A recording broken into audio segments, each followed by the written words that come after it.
Welcome, welcome. You're here at The Fiction Wizard. Today we present to you, Narcissa Malfoy found Harry at Diagon Alley age 7 and demanded healer scan, revealed 83 blood curses. Like and subscribe if you want more awesome stories. Sit back, relax, and enjoy. Chapter 1, The Boy in the Alley. The thing about Diagon Alley on a Thursday morning in late July was that it moved like a river, constantly, purposefully, with everyone convinced their current was the most important one. Witches argued over flu powder prices outside Slug and Jiggers. A pair of wizards in matching purple robes were attempting, with increasing desperation, to fold a map that clearly did not want to be folded. Owls shrieked from the post office on the corner.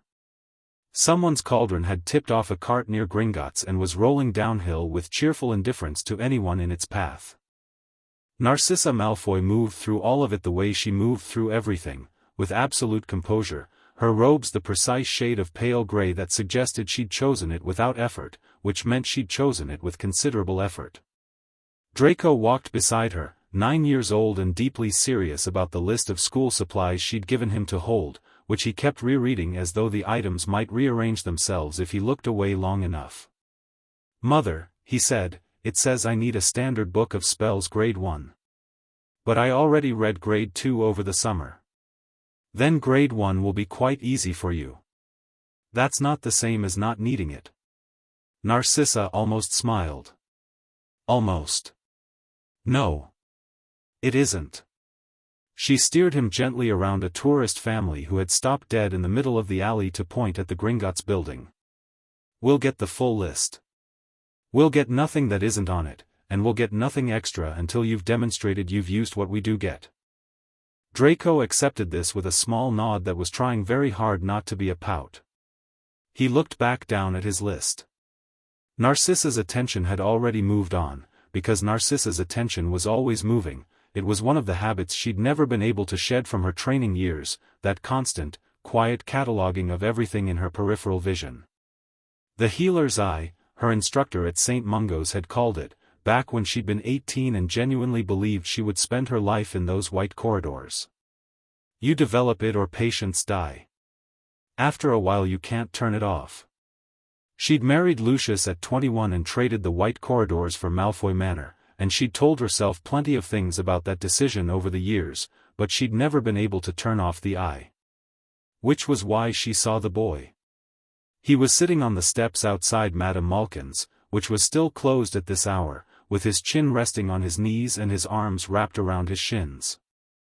He wasn't crying. He wasn't calling out for anyone. He was simply sitting there watching the alley traffic with an expression that was so completely, unnervingly still for a child his age that it stopped something in Narcissa's chest mid-beat. He looked to be about 6 or 7. Small, even for that, wiry rather than slight, with the particular leanness that her trained eye recognized immediately and refused to file away as normal. His hair was dark and badly cut, sticking up in approximately 4 directions simultaneously.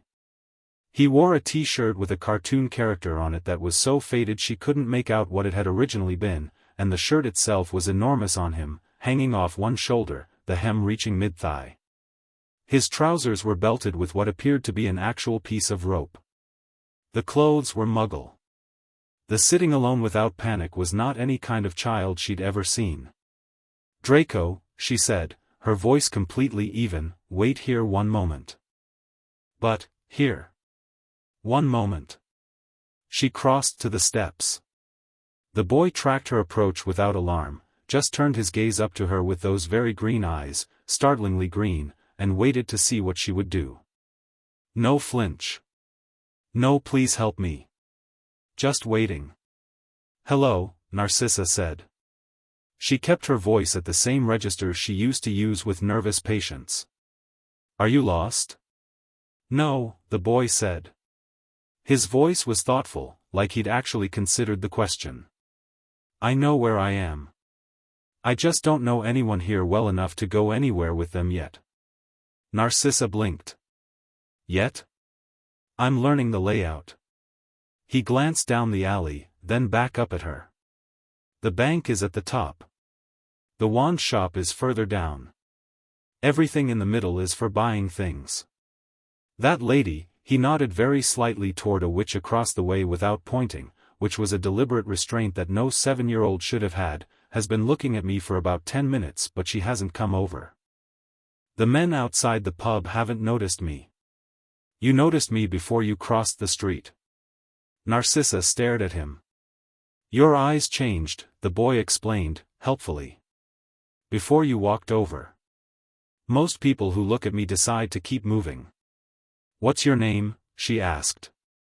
Harry, he said. Then, like he was testing something, Harry Potter.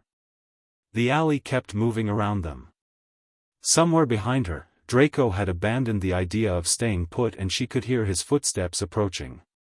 Narcissa kept her face perfectly still, which took considerably more effort than usual, because Harry Potter was supposed to be with his relatives, in a house with blood wards, protected, accounted for, the wizarding world's most carefully guarded open secret, and he was sitting on the steps outside Madame Malkin's at 8:40 in the morning wearing clothes that belonged to a much larger child and watching the alley like he was mapping it for future reference. How did you get here, Harry? She asked. The night bus, he said. I didn't have Muggle money for the fare but the driver said I could owe him. He seemed to think that was funny. Where are your relatives?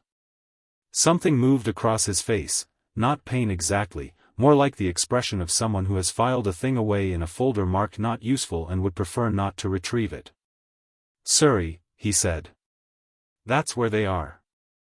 They sent you here alone? No. He looked at her steadily. They don't know I'm gone yet. Probably. A pause. Possibly. Harry. She crouched down to his level, which put her at an awkward angle in her heels but she'd done it 10,000 times with children in hospital beds and muscle memory took over. How long have you been sitting here? Since about 6, he said. The bus dropped me at the top near the bank.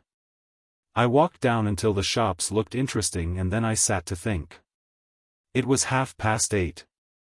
He'd been sitting alone for 2.5 hours, thinking, watching, cataloging. Draco, she said, without turning around. I'm already here, Draco said, from about 2 feet behind her. His voice had lost the list-checking seriousness. He was looking at Harry with the intensity of someone who has found an unexpected and possibly suspicious curiosity. Who is he? Someone who needs help, Narcissa said. She straightened up and made a decision. She made it the same way she'd made clinical decisions once, with the fast, clean certainty of someone who has assessed all available information and accepted that waiting costs more than acting. Harry, will you come with me? I'd like to have someone look at you, a healer, someone who knows about magic. Is that all right? Harry considered her for a moment. Properly considered, the way adults considered things, weighing her up. You used to be a healer, he said. It wasn't a question. I did. But you stopped. Yes. Another moment. Then he unfolded himself from the step and stood up, and she saw again how small he was, how the rope belt held trousers that were bagging around him. All right, he said. Where are we going? St. Mungo's Hospital for Magical Maladies and Injuries occupied a building that looked, to Muggle eyes, like a department store that had been closed for years. The mannequins in the window wore lime green robes and moved very slowly when nobody magical was looking. The 4th floor portraits whispered about everything.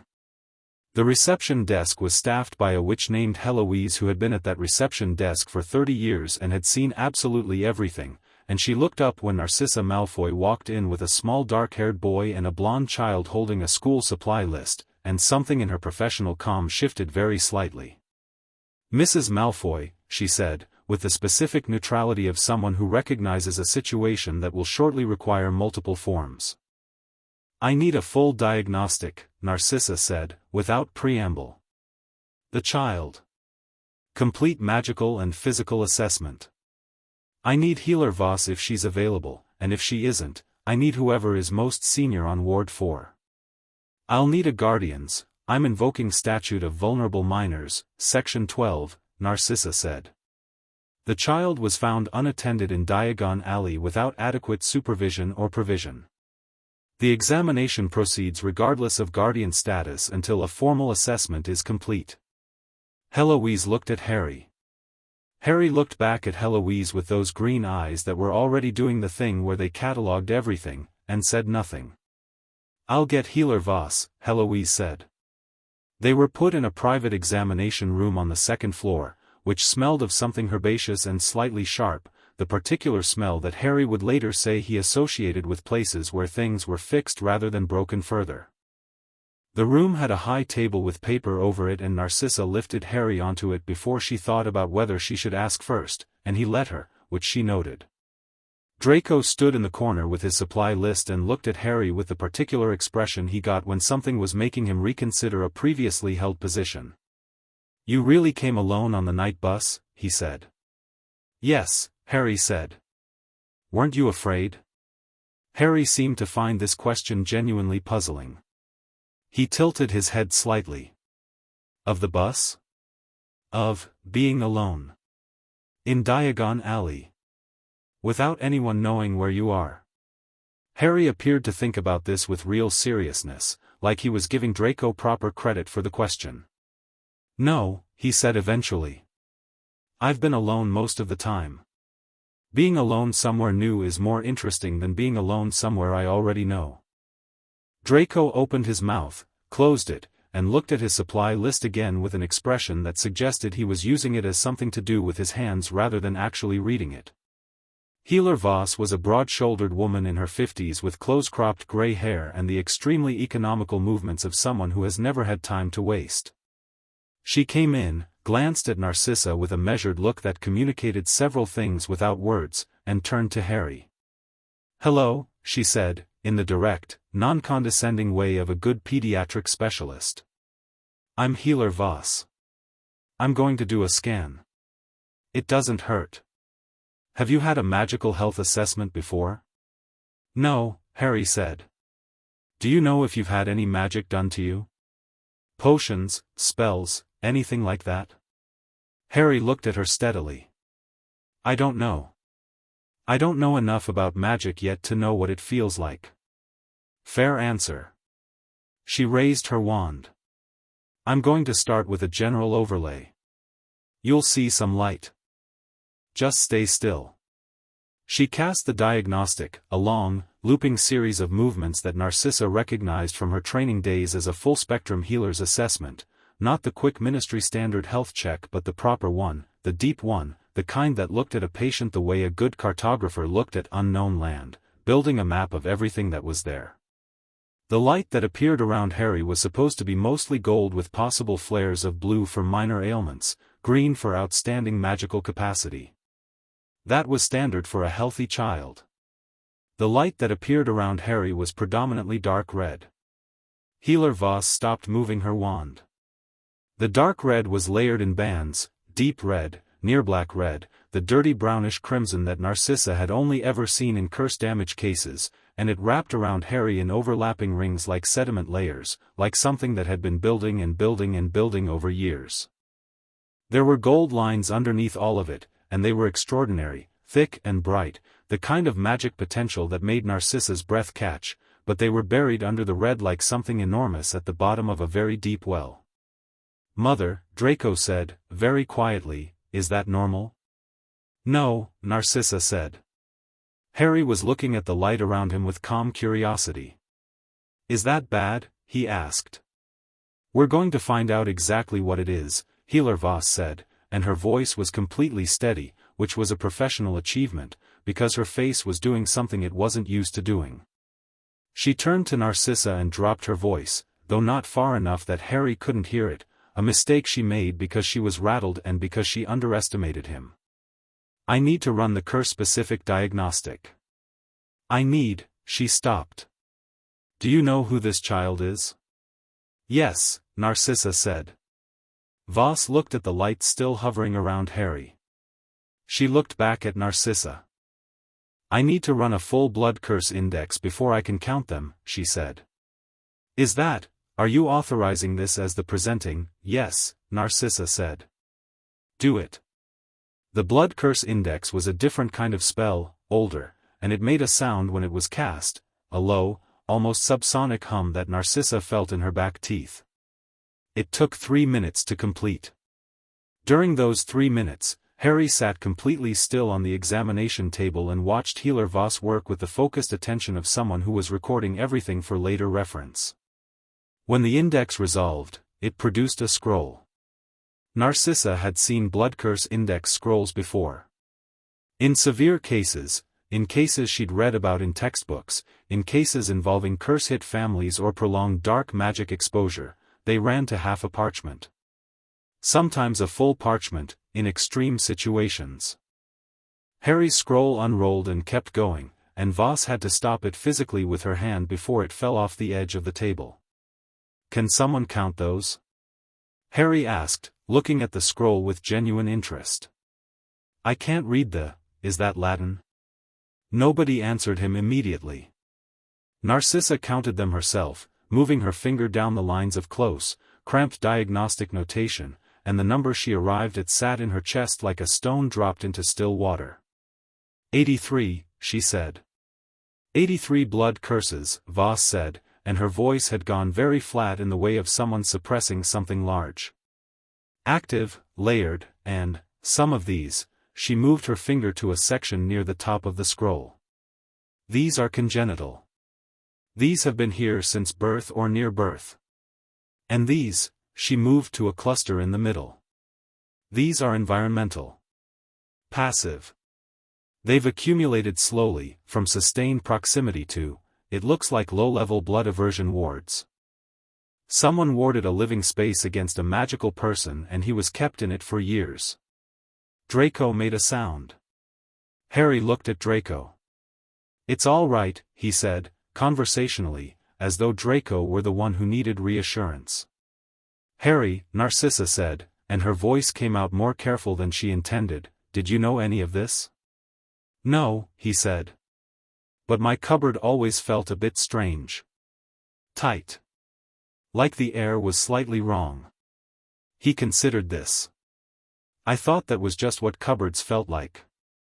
Your cupboard, Voss said. That's where I sleep, Harry said, and looked faintly surprised that this required clarification. Narcissa looked at Healer Voss. Healer Voss looked at Narcissa. Between the two of them, without a single word, they made the mutual clinical decision that this child was not going back to Surrey today, or possibly ever. I'm going to need to bring in colleagues, Voss said, in that deliberate, measured tone. This volume of curse layering, I want a second opinion on removal sequencing. Removing blood curses in the wrong order can cause, she stopped. Harry, can I ask you something? Yes, Harry said. Do you hurt anywhere? Headaches, pains that come and go? Harry looked thoughtful. My scar hurts sometimes, he said, touching the lightning bolt on his forehead with one finger. And I get very tired in the summer. And sometimes if I'm very angry things happen. What sort of things? Last year I grew my hair back the night after Aunt Petunia cut it. He seemed to feel this was the least remarkable thing he could offer. The summer before that I appeared on the school roof when some boys were chasing me. Just those two? No, Harry said, with the mild tone of someone who has a longer list but doesn't want to be excessive. But those are the clearest examples. Voss wrote something on her clipboard. She wrote it in the forceful way of someone making a note they intend to take seriously. All right, Harry. I'm going to ask you to wait here with Mrs. Malfoy for a little while. I need to consult some colleagues. Is that all right? Can I have something to read? Harry asked. Voss blinked. Read? About magic, he said. Since I'm here. Something basic is fine. I'm trying to learn the vocabulary so I can understand the things people say around me about my situation. The three adults in the room, Narcissa, Voss, and the junior healer who had slipped in during the index and had been standing very still in the corner trying to process the scroll, all looked at Harry Potter with slightly varying expressions of the same fundamental feeling, which was that they had all substantially misjudged what this child was. Voss left. The junior healer left. Narcissa sat in the chair beside the examination table and Draco leaned against the wall near the door, and someone brought a copy of Magical Theory by Adalbert Waffling, which was the most basic magical textbook available, and Harry opened it to the first page and began to read. He read the way he did everything, with absolute, unperformed focus, no fidgeting, no glancing around. Draco watched him for about 4 minutes before his curiosity overcame his attempt at dignity. "What's it say?" Draco asked. "That magic is a naturally occurring channeled force with 3 primary modes of expression," Harry said, without looking up. "Active, passive, and ambient. Active is spells. Passive is things like, it says like a wizard's resistance to certain conditions, or a witch's intuition about danger. Ambient is the background field that magical people generate and that wards and enchantments draw from."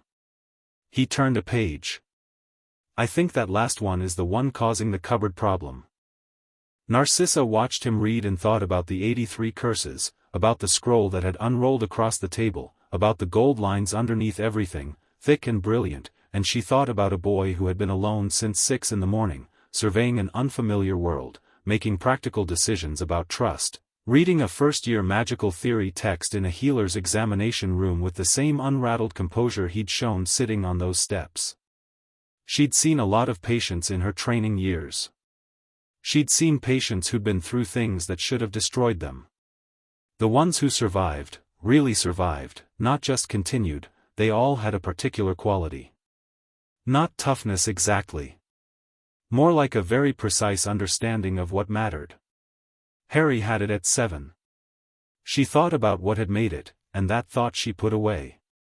"Harry," she said, after a while, "do you know anything about your parents?" He looked up from the book. "They died when I was 1, he said. "A car crash," my aunt said.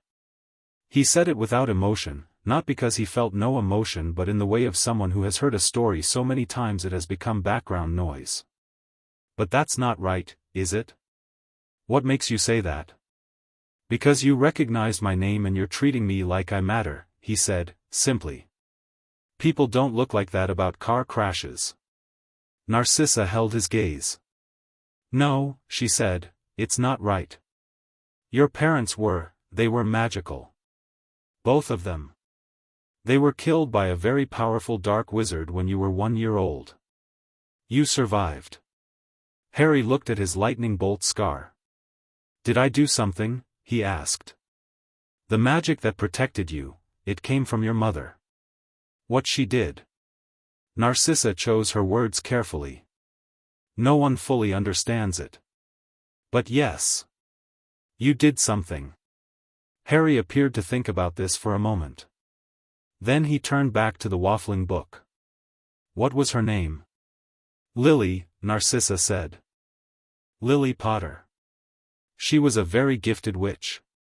Harry turned to a page in the book, smoothed it flat. "Lily," he repeated, quietly, and then said nothing else, and Narcissa did not push him, because she knew what it looked like when someone was storing a thing carefully, choosing the right shelf for it, making sure it wouldn't break. Draco, who had been deeply quiet for several minutes, peeled himself off the wall and came to sit on the chair on the other side of the examination table. He looked at the book. "What page are you on?" he said. 12, Harry said. "Pages 1 through 9 are mostly history. You can skip them if you want and come back." Harry looked at him. "Do you know this book?" "I read it when I was 5, Draco said, with the specific offhandedness of someone who intends for this to be impressive. "What should I read instead?" Draco thought about it seriously, the way he thought about the school supply list, like it was a logistical problem worth solving properly. "There's a better one about theory called Old Magical Principles. It's not on any school list. My father has it. And for practical application you want beginning wandless workings, but that one's hard to find." "Do you have it?" Harry asked. "Yes. Can I borrow it? Draco looked at him. He looked at the scroll that Voss had left on the side table, still partly unrolled, with its columns of curse notation. He looked at his mother. Then he looked back at Harry. Yes, he said. All right. And that was the beginning of that. By noon, Healer Voss had returned with 2 colleagues, Healer Grimshaw, a curse-break specialist with ink stains on 3 fingers and the particular alert tension of someone who had just heard something remarkable, and Healer Noah Fenty, the head of the Pediatric Dark Arts Recovery Department, who was younger than the other 2 and moved with a speed that suggested she went everywhere at just below a controlled run. They examined the scroll together in the corridor, just outside the room's window, which Harry noted and found practical. They could see him but speak privately, which meant they were uncertain about him rather than about their findings. Uncertain about him meant they'd read the name on the diagnostic and they were thinking about implications rather than just medicine. He filed this. Fenty came in first. She sat on the edge of the examination table across from him, not beside him, across, which was a deliberate choice that put them at equal elevation without crowding. He noted this too, and upgraded his assessment of her. Harry, she said, I'm Noah. Can I look at your hand for a second? Just your hand. He extended his hand. She turned it over gently, not gripping, just supporting, and passed her wand over it in a short arc. Her expression did a very small thing. The ambient drain is severe, she said, to Narcissa rather than to Harry, but loudly enough that he heard clearly and he suspected she meant him to.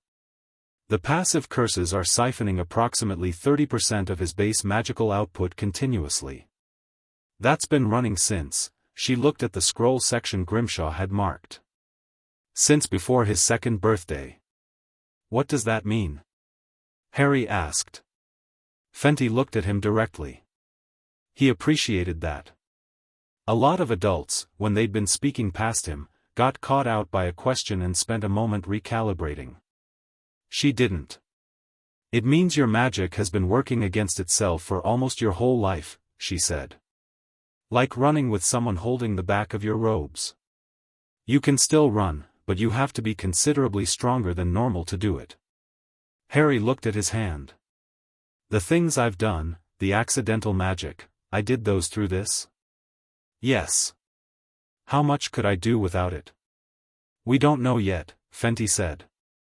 But based on what's underneath the curse layer, she paused, chose something. It would be significant. Harry put his hand down. When can you start removing them? Grimshaw, from the doorway, made a sound. It's not a quick process. Blood curse removal at this volume, I wasn't asking how long, Harry said, looking at Grimshaw with an attention that made the healer stop mid-sentence. I was asking when you start. Grimshaw looked at Narcissa. Narcissa looked at Harry.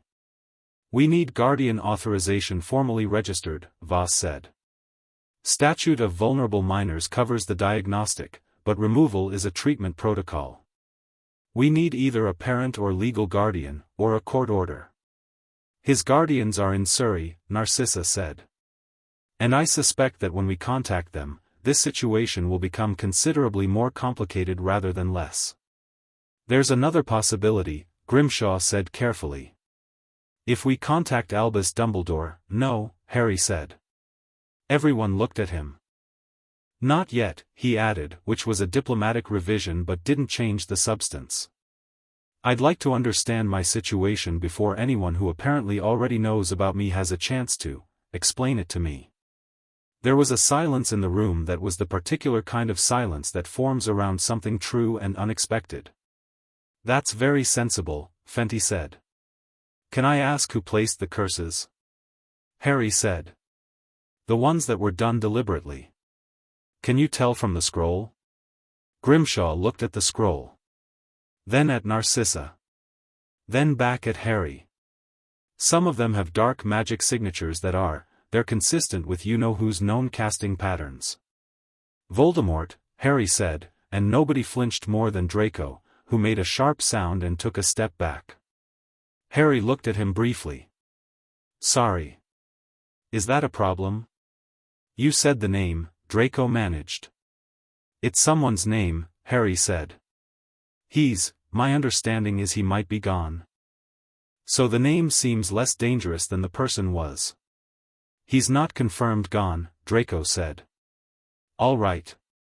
He's potentially diminished then. Harry turned back to Grimshaw. So some of the curses came from him. What about the others? The ones that aren't his? Grimshaw looked very uncomfortable.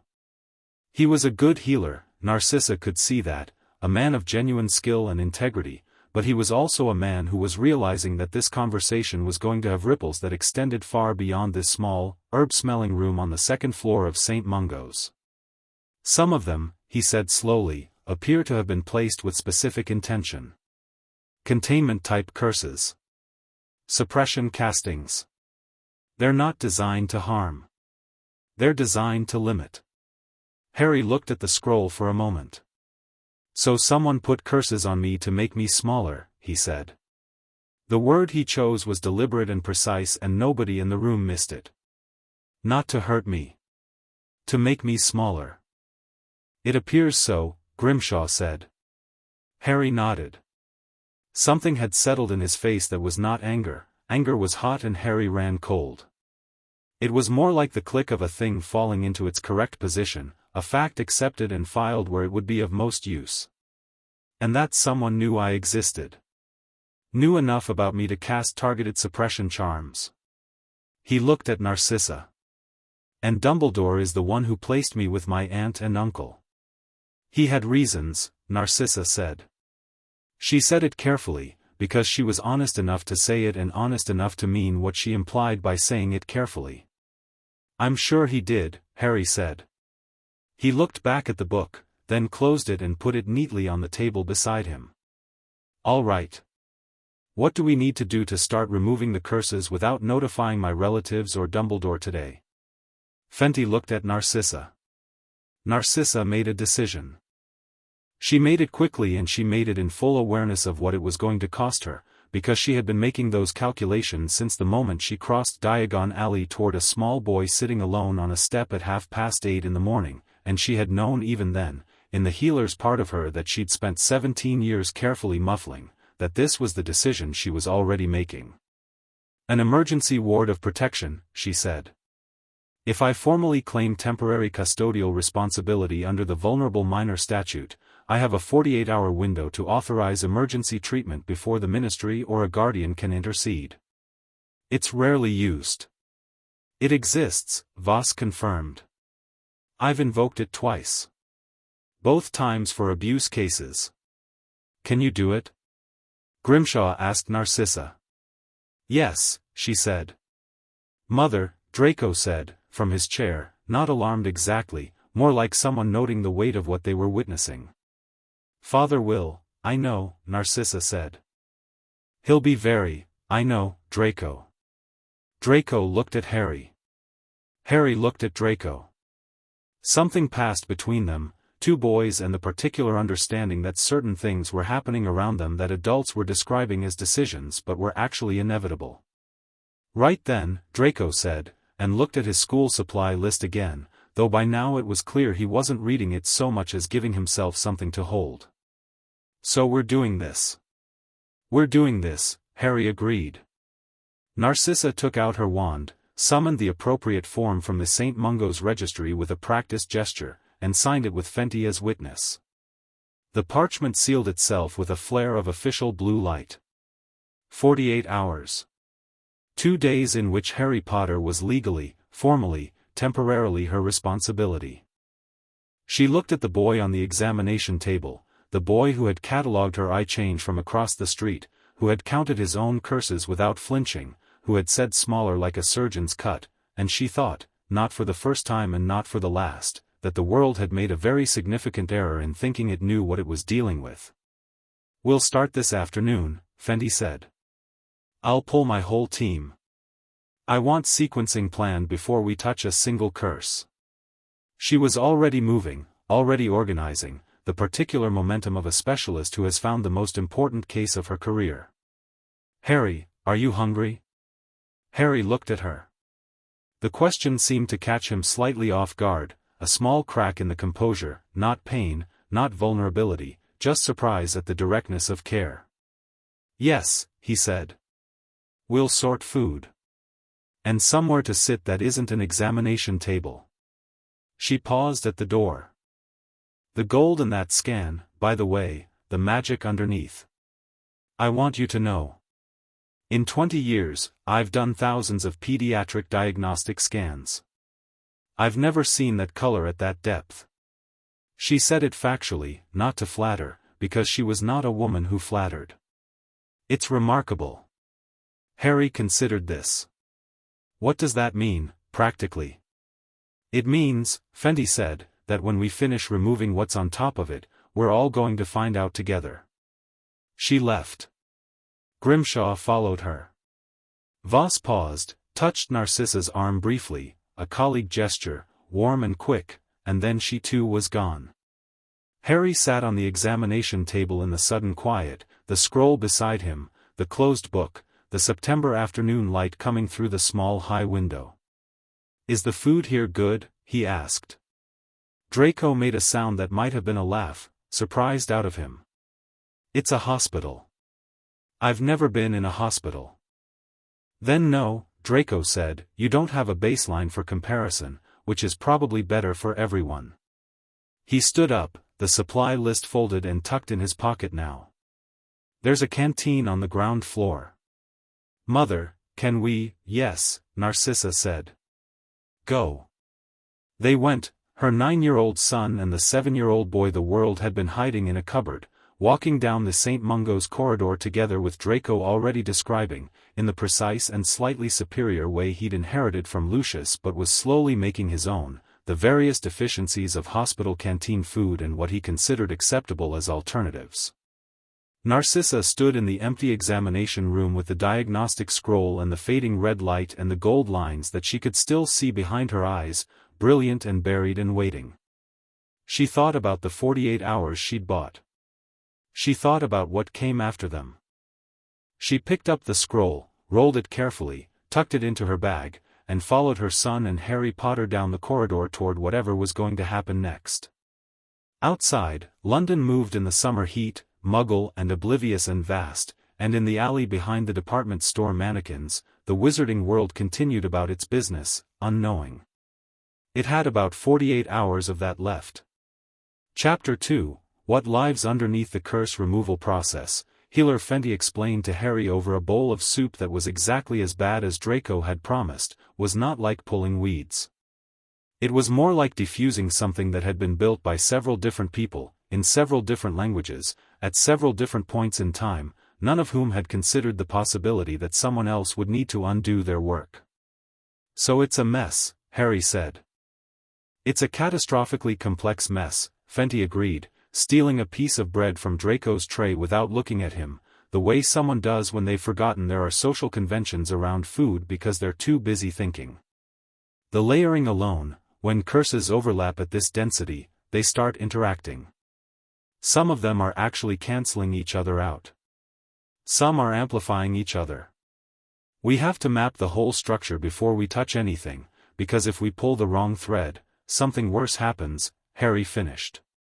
"Something worse happens," she confirmed. "Or several somethings." Draco was looking at his stolen bread with an expression that had moved through indignation and arrived at reluctant acceptance. "How long does the mapping take?" "My team is doing it now. We built a 3-dimensional overlay from the diagnostic scroll." Fenty finally noticed Draco's bread situation. "Sorry. Do you want, you've already taken it," Draco said. "Right." She ate it without visible regret. "The mapping will take most of today. We start removal tomorrow morning, early. Some of the outer curses are simple enough that a trained cursebreaker can handle them in a few minutes each. Some of the deeper ones," she looked at Harry. "Those will take time. And they won't be comfortable." "How uncomfortable?" Harry asked. "Removing a blood curse feels different depending on what it was doing," she said, direct in the way he'd already come to understand was just how she was. "The passive ones, the environmental accumulation from the ward exposure, those mostly just feel like releasing pressure. Like a muscle unknotting.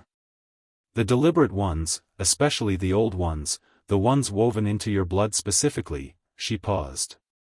Some patients describe it as pulling something that doesn't want to come out. Heat. Nausea. Occasionally the magic manifests externally during removal, bursts, fluctuations. It's temporary but it can be alarming. Harry ate a spoonful of soup. It was terrible, lukewarm and slightly underseasoned, but he ate it steadily and thoroughly in the manner of someone who has learned not to be particular about available food.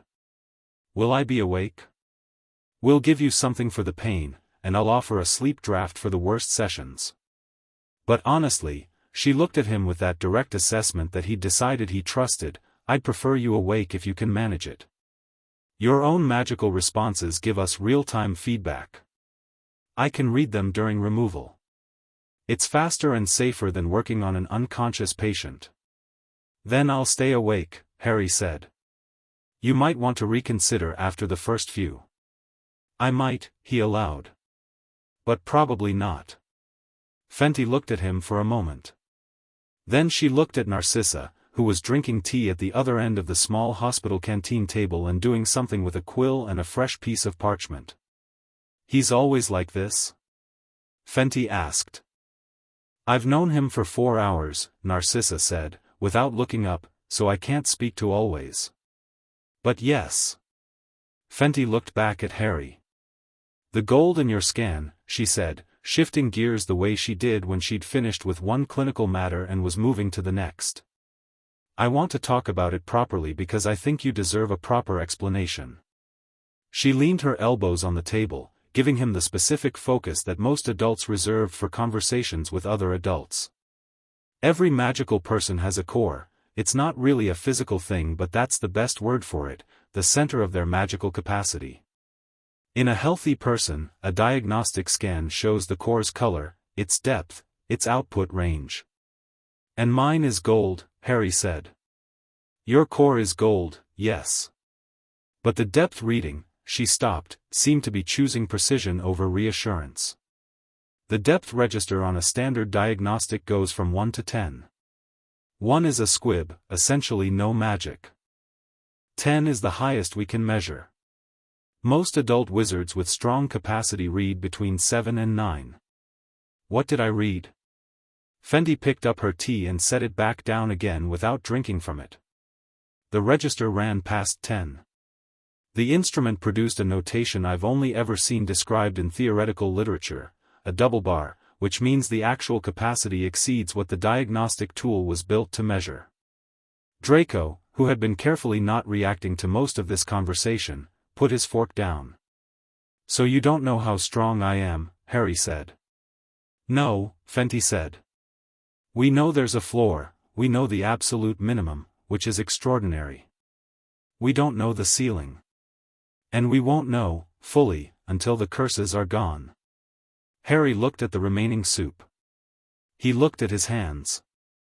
He had the hands of a 7-year-old who had spent a lot of time doing manual work. There were calluses in places there shouldn't be, a healed split in the skin near his left thumb that had clearly not been treated when it happened. He looked at these ordinary hands for a moment with an expression that Narcissa, watching from the corner of her eye, recognized as the particular face of someone hearing news that is enormous and choosing to absorb it steadily rather than in a rush. Right, he said. Just that. Right. And he finished his soup.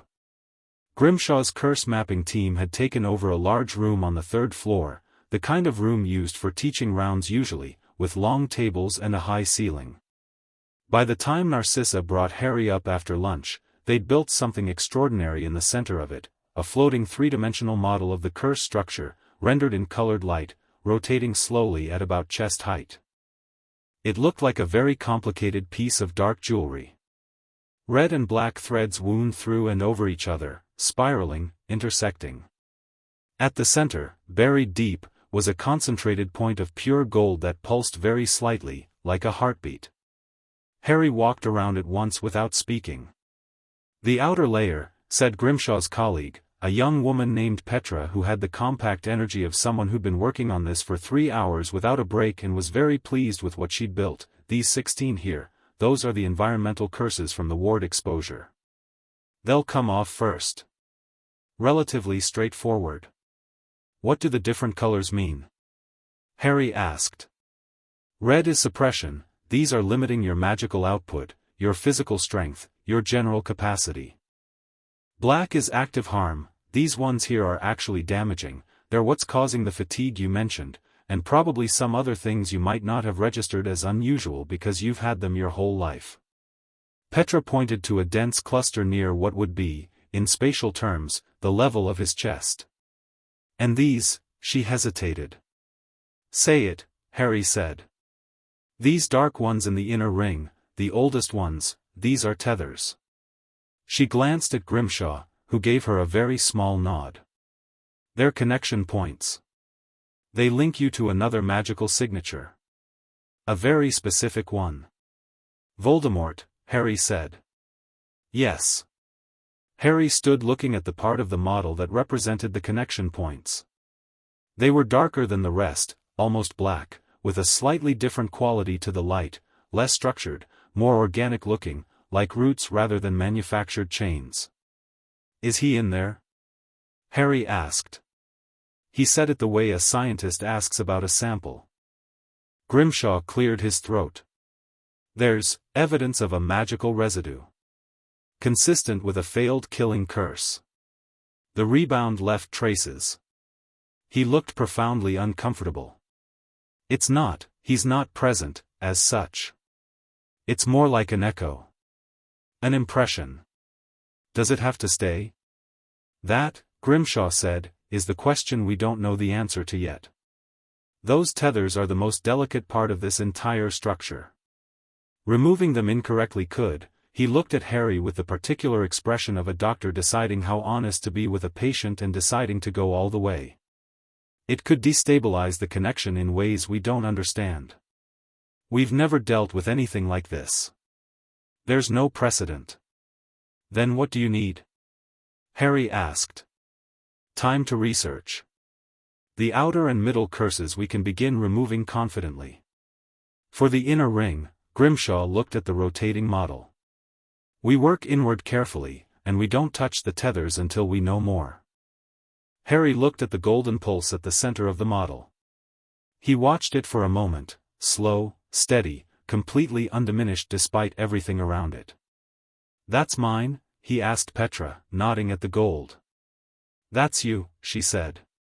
He looked at it for another moment. Then he stepped back from the model and turned to Narcissa. All right, he said. Let's start tomorrow. The first session began at 7 in the morning, before the hospital was fully awake, in a private room that Fenty had requisitioned on the 3rd floor. It had a reinforced ceiling, the kind used for unstable magical patients, and all the furniture had been pushed back to leave a clear space in the center. Harry sat in the middle of it, cross-legged on a mat, while Fenty and Petra and 2 other healers arranged themselves around him in a loose configuration that looked, to Narcissa watching from the doorway, like something old and precise. Draco stood beside her. Narcissa had considered telling him to wait downstairs, but he'd given her the look, not a demanding look. Draco's looks were never demanding, they were worse than that, they were reasonable, and she'd let him stay. Does it hurt? Draco asked, quietly. Not yet, Narcissa said. Fenty raised her wand. The other 3 followed. They began with the outer layer, the environmental curses, the ones Petra had identified as the simplest. The first one came away with a sound like tearing silk, soft and strange, and Harry's shoulders dropped by a fraction of an inch, barely perceptible, except that Narcissa had been watching him since yesterday and she caught it. The second curse released with a noise like a cracked bell. The third was silent but produced a brief flare of warm light from Harry's hands that startled everyone in the room except Harry himself. By the 6th, the light was happening regularly, pulsing from his hands and his chest in rhythmic bursts that Petra was tracking on a monitoring board in the corner. Fenty called a pause. How are you doing? She asked Harry. It feels like, he considered the description carefully. Like when your foot falls asleep and then starts waking up. The pins and needles. All over? All over, he confirmed. But it's not bad. It's actually, he looked at his hands, where the light was still faintly pulsing. It's rather interesting. Fenty looked at Petra. Output's already up 12% from baseline, Petra said. From 6 curses. Then keep going, Harry said.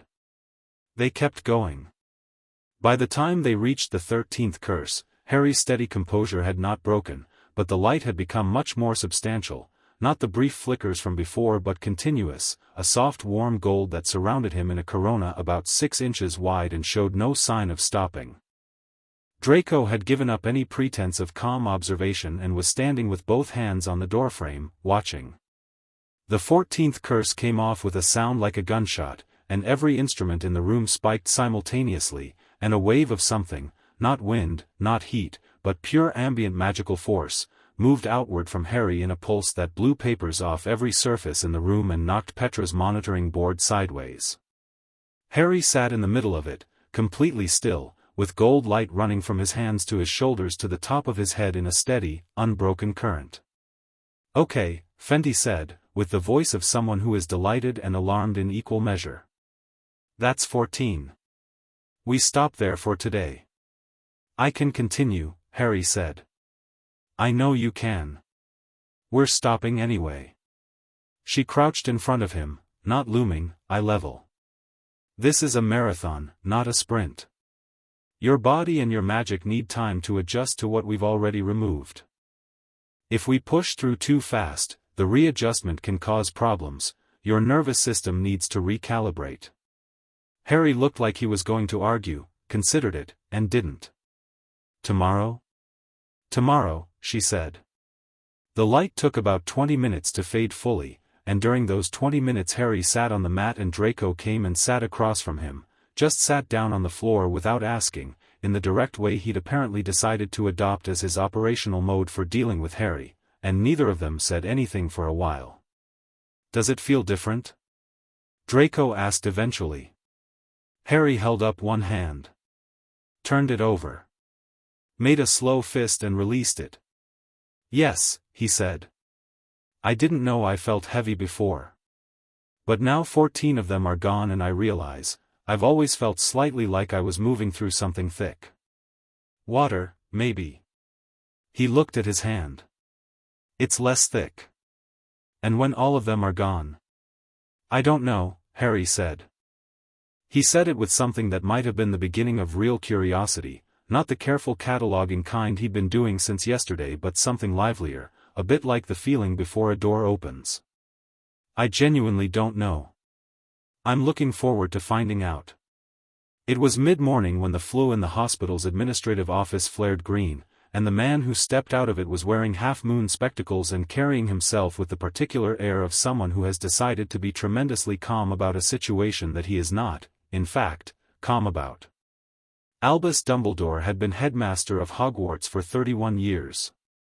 He had a way of entering rooms that made the rooms feel like they were in his office rather than the other way around, a gravity of presence that was completely genuine and thus considerably more effective than any performed version could be. His robes were a complicated purple. His beard reached his sternum. His eyes, behind the half-moons, were the bright, interested blue of someone who finds everything genuinely fascinating, which made them very difficult to read. He was brought to Fenty's office, not the treatment room, because Fenty had given very specific instructions about where this meeting would happen. She stood when he came in, which was not deference, it was the deliberate decision to be standing rather than seated, to meet this specific person at equal height. Narcissa stayed in her chair. Also deliberate. "Healer Fenty," Dumbledore said. "Narcissa." His voice was warm and specific, calibrated to the person he was addressing.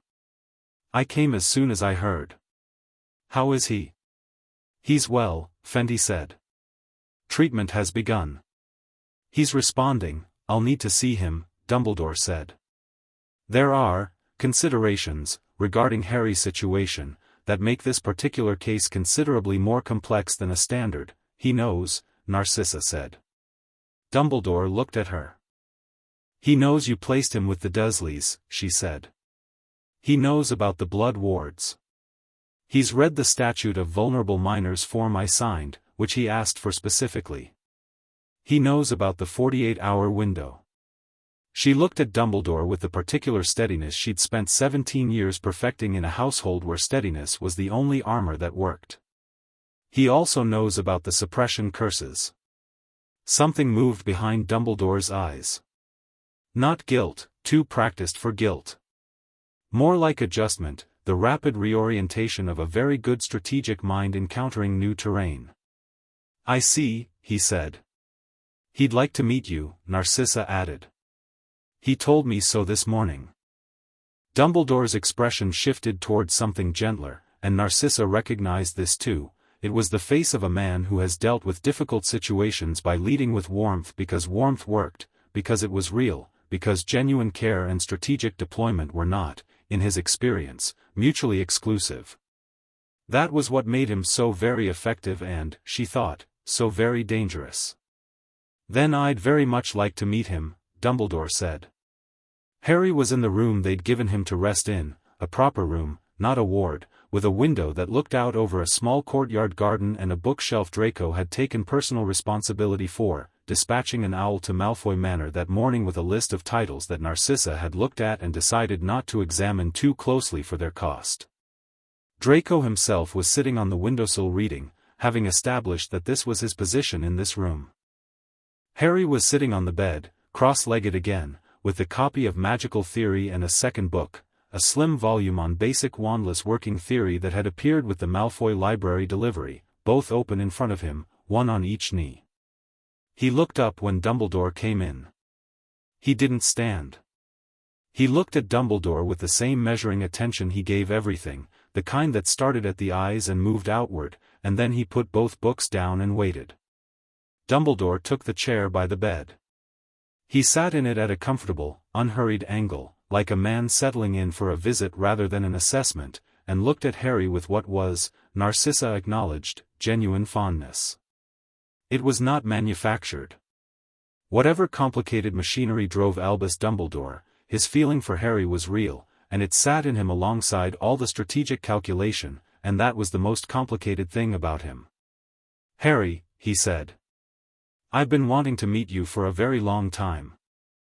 I know, Harry said. You've known where I was for 6 years. A brief pause. Yes, Dumbledore said. I have. You put me there. Yes.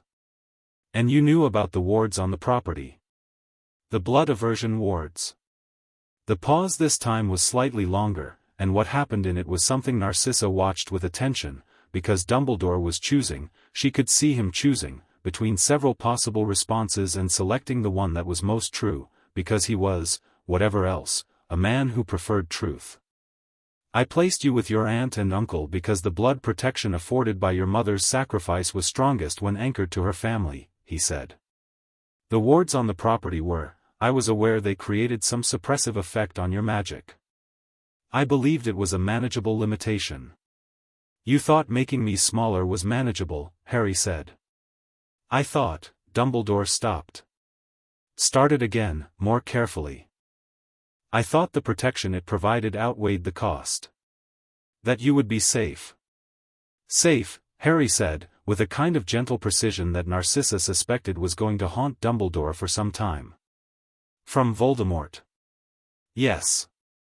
And the 83 blood curses? I was not aware of the full extent of the, were you aware of any extent? Dumbledore looked at Harry for a moment. I knew the suppression was greater than optimal, he said at last. I did not know the specific count.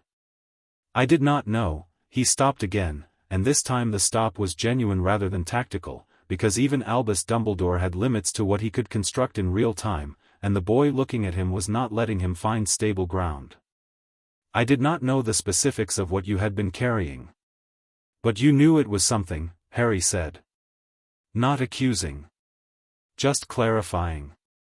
Precisely, cleanly, like a scalpel rather than a hammer. Yes, Dumbledore said. I knew it was something. Harry nodded, once, slowly, as if this confirmed something. He picked his books back up, settled them on his knees, and looked at Dumbledore. I'd like to understand the full situation, he said. The prophecy, if there is one. Voldemort's current state. What you believe will be needed from me and when. He turned a page in the Wandless Working Theory book, not reading it, just settling it. I'd like to understand everything, because I think you've been making decisions about my life based on information you haven't shared with me, and I think that needs to stop. Draco, on the windowsill, had given up all pretense of reading his own book. Dumbledore sat with this for a moment. Then he did something that surprised Narcissa. He smiled, and it was not the warm strategic smile, it was something smaller and more real, the smile of a man who has encountered something he didn't expect and cannot help but respond to it. You are very much your mother's son, he said. She argued with me exactly like this. She was always right too. He paused. Usually. Tell me about the prophecy, Harry said. In time, Harry. There are things, now, Harry said, without heat, without aggression, with the flat calm certainty of someone who has decided where a boundary is. I'd like to know now. You're 7 years old. I know how old I am. He looked at Dumbledore with those green eyes. I also know that being 7 years old is not the same as not being able to understand something. It's the same as being young, which is different.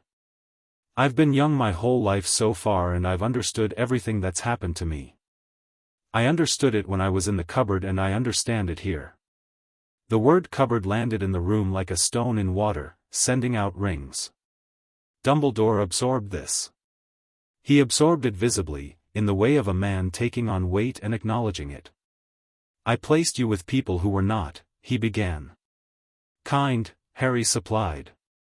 Yes. We don't have to spend time on that. I'd rather spend the time on the prophecy. Narcissa watched Dumbledore look at Harry, and she thought she understood, for the first time, what it must be like to be on the other side of Albus Dumbledore's calculations and have them simply not work. Harry wasn't resistant, wasn't hostile, wasn't afraid. He was just, elsewhere. Outside the framework Dumbledore used. And a man whose primary instrument is the careful management of what other people know and feel is genuinely, fundamentally disarmed by someone who cannot be managed and does not feel what he expects them to feel. There is a prophecy, Dumbledore said, eventually. It concerns you and Lord Voldemort. I will share it with you, when the time is right, when you decide I'm ready, Harry said. Yes, Dumbledore said. Because it was true and he'd stopped trying to code it. And until then, you'd like things to go back to, some version of how they were, Harry said. My aunt and uncle. Or an alternative you've selected. Somewhere contained and manageable. Harry, I won't go back to Surrey, Harry said. He said it the way a mountain is, not dramatically, just as a fact of geography. I want to be clear about that. Not because I'm afraid of my aunt and uncle, but because the wards will undo what Healer Fendi is doing, and I intend to finish the treatment. Dumbledore looked at Narcissa. Narcissa looked back at him. She has 48 hours of formal custodial standing, Dumbledore said, carefully. Yes, Narcissa said. And after that? We'll be applying for extended custodial protection through the family magic court, Narcissa said, and she heard herself say it with a certainty she'd arrived at some time in the night, lying awake in the guest room the hospital had offered her while Harry slept 2 doors down. I've already drafted the petition. She had not told Lucius. That was a conversation that was waiting for her and she was not looking forward to it, but she had stopped looking forward to things a long time ago and proceeded anyway. Dumbledore looked between them. He put his hands together and looked down at them, and the brief silence was the real kind, genuine thinking rather than performance. I would like, he said, finally, to be kept informed of Harry's treatment. Not to interfere. To, he seemed to look for the word and find it honestly. To know he's all right. You can be kept informed, Harry said. Not magnanimously, just practically. I don't have a reason to hide things from you specifically. I'd rather you knew what was happening from me than found out from someone else and made decisions based on incomplete information. Dumbledore looked at him for a long moment. Would you? He said, softly. Yes, Harry said. Because if you know what I know, you can give me better advice. And I suspect your advice is occasionally quite good when it's not being used to manage someone. This time Dumbledore's smile was full and genuine and slightly helpless. He stood, straightened his complicated robes, and looked at Harry with something that had moved past what it started as, taken on new shape. I will come again, if you'll allow it, he said. Yes, Harry said. Bring the prophecy when you do. Dumbledore inclined his head, not quite a bow, but something in that territory, and left. Draco waited until his footsteps had faded down the corridor. Then he turned to Harry with an expression of total astonishment that he'd abandoned all effort to conceal. You just told Albus Dumbledore what to do, he said. I asked him for information he was withholding, Harry said, and opened the Wandless Working Theory book properly. There's a difference. There really isn't, Draco said. Harry turned a page. He'll come back, he said. And he'll bring it, or he won't, and we'll know which kind of person he actually is. He paused. I think he'll bring it. He doesn't like being on the wrong side of something and he's smart enough to know he is. You're 7, Draco said, in the tone of someone who keeps saying this because they keep failing to account for it. So everyone keeps telling me, Harry said mildly. The second removal session was the following morning, day 2 of Narcissa's 48-hour window. They worked through 11 more curses, taking them from the mid-layer where the suppression castings were densest. By curse 20, Harry's output readings had doubled from baseline. By 25, Petra had quietly replaced the monitoring board with one that had a larger scale. The 22nd curse produced something they hadn't anticipated, a burst of accidental wandless magic that extinguished every light in the room simultaneously and then relit them all at once, brighter than before, and held them there, steady, without Harry visibly doing anything at all. You're doing that, Fenty told him. I know, Harry said. I'm trying to bring it back to normal. Don't. Let me read it. She circled him slowly, wand up, tracking. You're projecting approximately 8 feet in every direction. Ambient field. You're not trying to. Should I be concerned? I'm concerned enough for both of us. She stopped. Made herself say it evenly. Wandless, passive, ambient magical projection at this level is, she looked at Petra. Exceptional, Petra said, which appeared to be her polite word for what the number on her board actually said. Exceptional, Fenty agreed. She came back to stand in front of Harry. This is going to attract attention. When the readings go into the registry, they already have, Harry said. Haven't they? Ministry registry updates automatically when a healer's readings cross certain thresholds, Fenty said. You crossed several thresholds this morning. So someone at the ministry knows. Someone at the ministry has a very alarming report sitting in their inbox, yes. Harry looked at the lights he was apparently holding at elevated brightness without effort. He thought about this for exactly as long as it warranted, then set it aside. How many more today? He said. 3, Fenty said. And then you rest. He rested. He read. He ate the terrible hospital food without complaint and shared it with Draco, who complained on his behalf as a kind of service. That evening, Narcissa sat beside him while Draco slept in the other chair, and she went over the family magic court petition with him word by word, because he asked her to, because he wanted to understand what each clause did.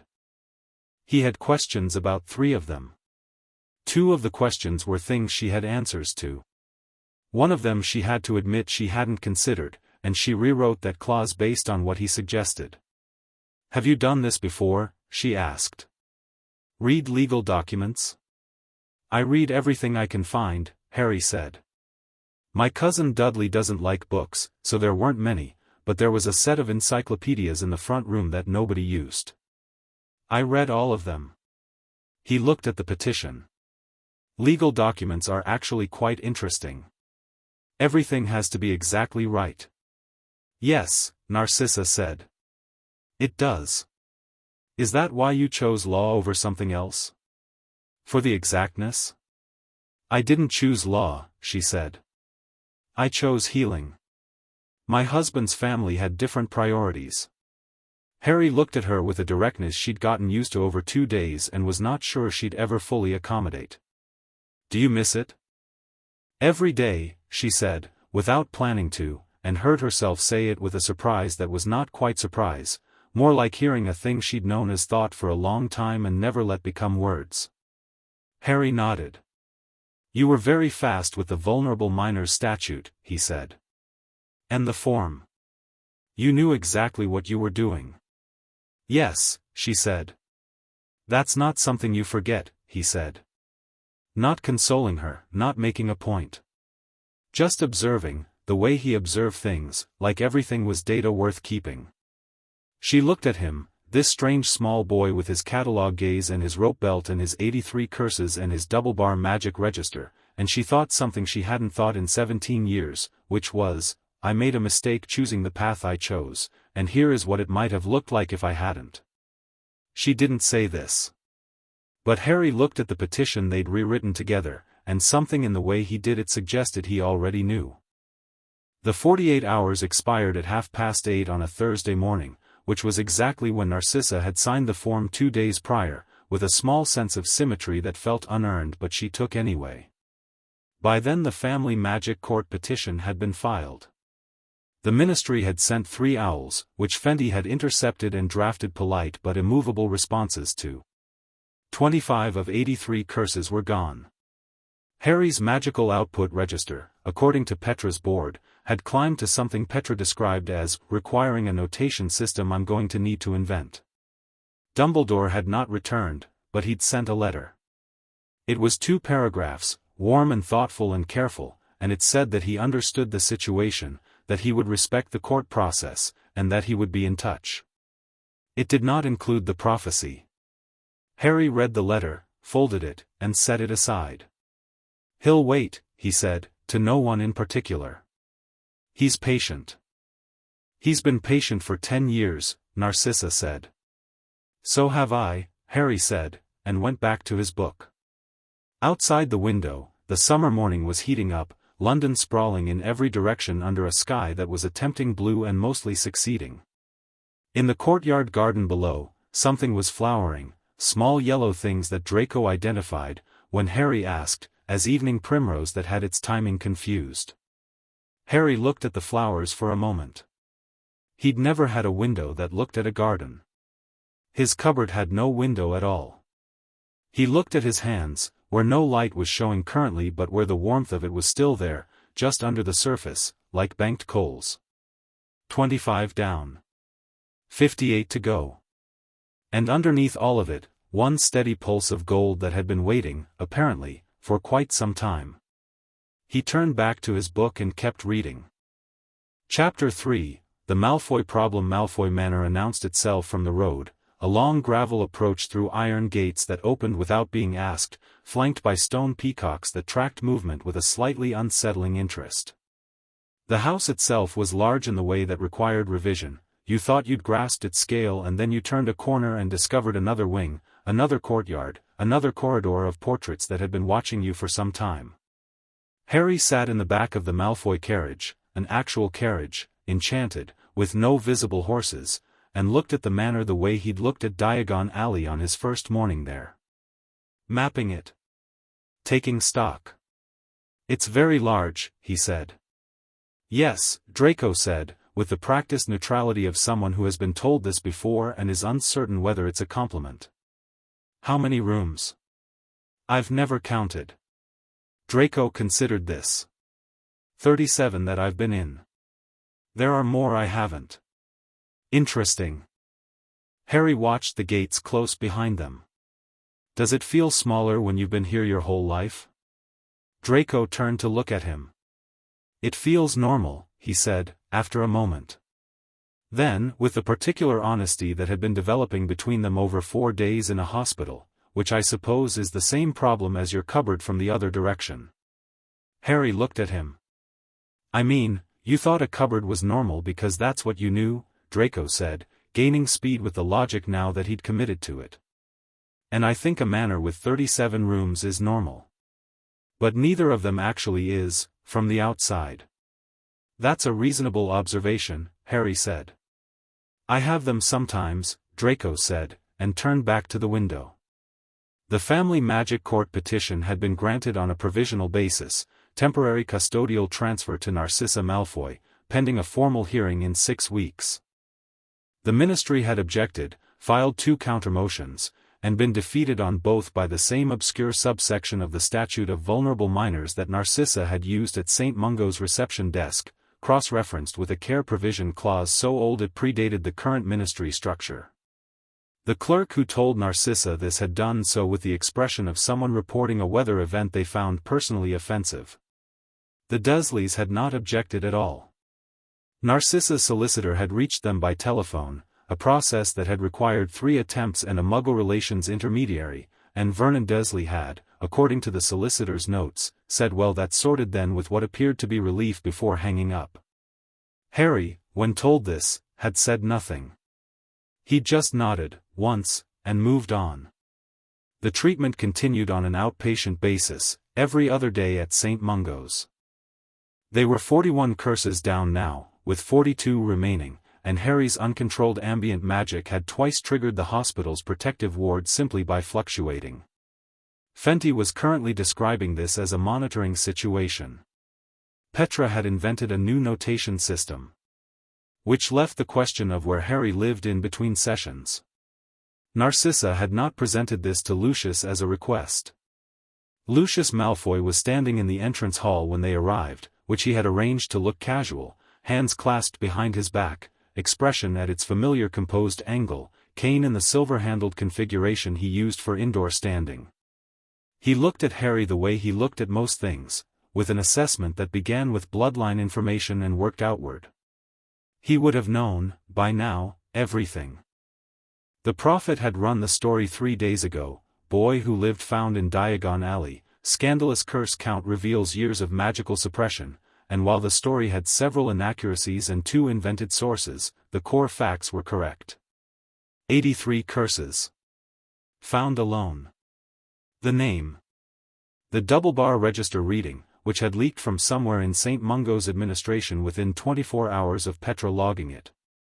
The wizarding world had, in the words of the reporter, reacted with outrage, which meant that every witch and wizard with an opinion had expressed it loudly. The Wisengamot had convened an emergency session, and Cornelius Fudge had given 3 press statements in 2 days, each one describing the ministry's concern in terms that carefully avoided mentioning that the ministry had been aware of Harry's location for 6 years. Harry had read all 3 press statements. He'd made notes. Father, Draco said, correctly reading the entrance hall energy, this is Harry. Harry Potter. I know who he is, Lucius said.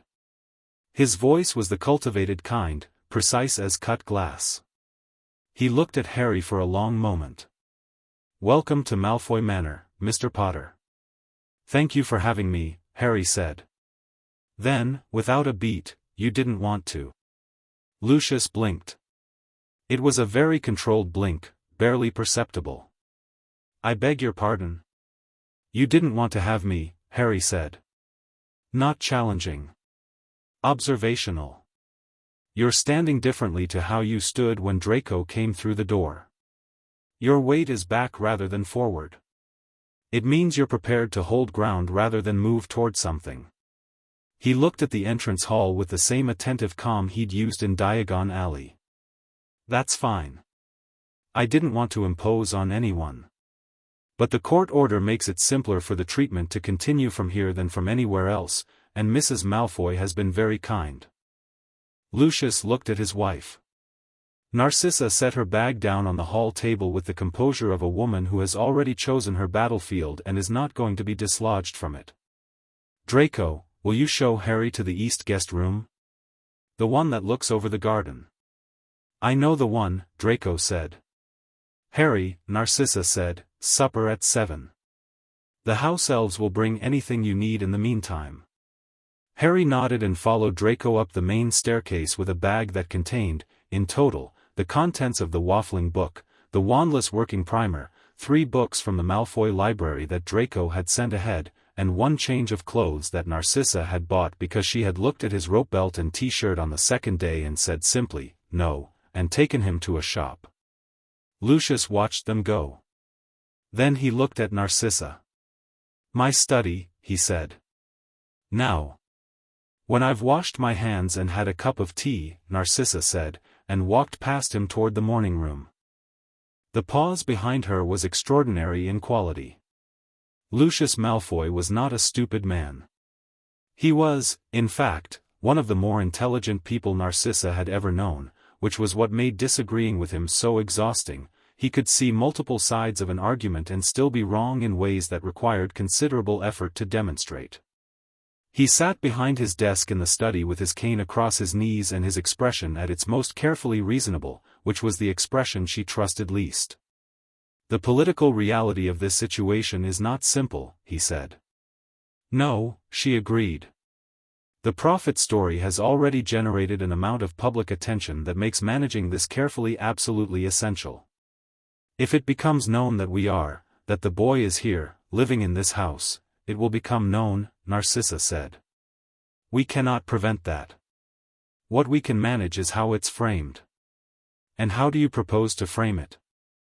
A Malfoy taking in the Potter boy under court order because he was found wandering Diagon Alley like a lost, don't, Narcissa said. Lucius stopped. He is not a prop in a political framing exercise, she said. He is a child who was left in conditions that no magical child should have been in, who has been carrying 83 blood curses, some of which were designed specifically to limit what he could become, and who is now in this house because I made a legal decision that I stand by completely. She met Lucius's eyes. We can discuss the politics. We will not discuss Harry as though he's a liability to be managed. He is the son of James Potter, Lucius said, and this was the real thing, the actual objection underneath the political analysis, and they both knew it.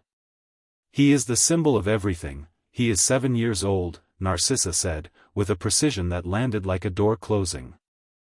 What he represents to the political narratives of various factions is irrelevant to what he actually is. What he actually is a child who asked for something to read while he was having blood curses removed and who rewrote one of my legal clauses better than my solicitor did. She stood. He's here. The court has approved it. You will be civil. Narcissa, civil, Lucius. She walked toward the door. I'm not asking you to love him. I'm asking you not to embarrass yourself. She left before he could find something to say that they'd both regret. The East guest room was the nicest room Harry had ever been in, which was not a comparison that required much competition. It had a 4-poster bed with actual curtains, a window seat that overlooked the manor's formal garden, a bookshelf that was already half full from the Draco Library dispatch, and a fireplace that was apparently just always lit. He stood in the middle of it for a moment, looking at it with the mapping expression. Then he went to the window seat and sat on it, pulling his knees up, looking at the garden. Draco stood in the doorway, leaning against the frame. Is it all right? It's the largest room I've ever been in, Harry said. It's actually one of the smaller guest rooms. I know.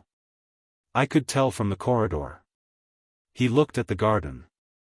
There was a fountain in the center of it, and beyond the formal hedgerows, a wider stretch of grounds that disappeared into trees.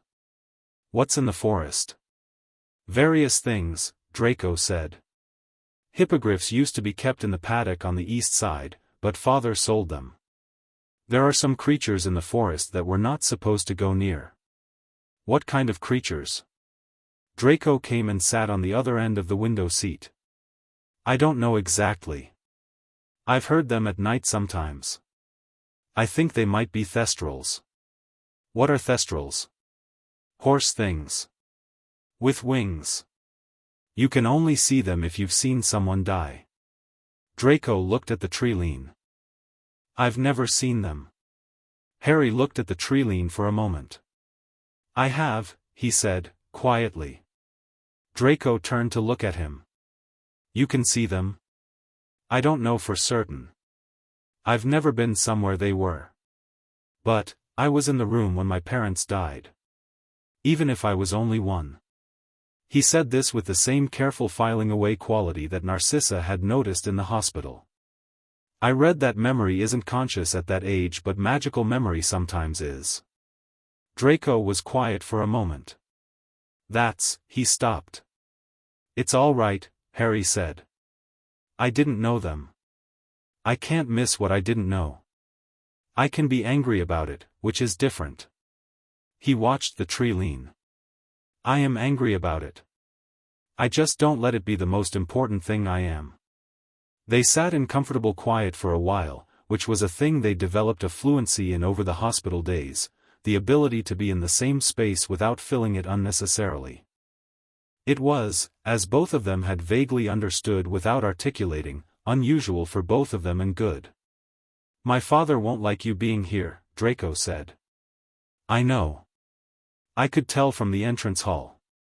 It isn't personal, Draco said, with the specific discomfort of someone trying to be fair to people on both sides of something. He has views. About bloodlines, about the war, about what Potter means. It's complicated. You're allowed to disagree with your father, Harry said. Draco looked at him. You make that sound simple. It's not simple. But it's allowed. Harry turned from the window. Do you disagree with him? About those things? Draco was quiet for long enough that the question had clearly landed somewhere it needed to settle before he could answer it. I think, he said finally, that I've been taught a lot of things I haven't actually decided about yet. He looked at his hands. I'm 9. I don't think I'm supposed to have decided. Fair, Harry said. Let me know when you do. And if I decide the same as him? Then we'll argue about it, Harry said, without heat, and I'll be right, and we'll move on. Draco stared at him. Then he made the sound again, the one that was surprised into being a laugh before it could stop itself. It happened to him around Harry more than it happened around anyone else, and he was beginning to suspect this was permanent. You're very confident for someone who doesn't have a wand, he said. I don't need a wand for being right, Harry said. The wandless working primer says wandless magic is considered a more advanced skill, but that's only because most people start with wands and have to unlearn the dependency. If you start without, have you tried something? Draco said, sitting up straighter. Not deliberately, Harry said. Then, not very deliberately. What does that mean? Harry held out one hand, palm up. He looked at it with the same focus he used for reading. Nothing happened for a moment. Then the air above his palm shimmered very slightly, not a physical effect, more like heat haze, a distortion in the quality of the light that shouldn't have been there. Draco leaned forward. The shimmer steadied and resolved into something that was not quite visible and not quite not, a small sphere of compressed air, perhaps, or light behaving in a way it didn't normally bother to.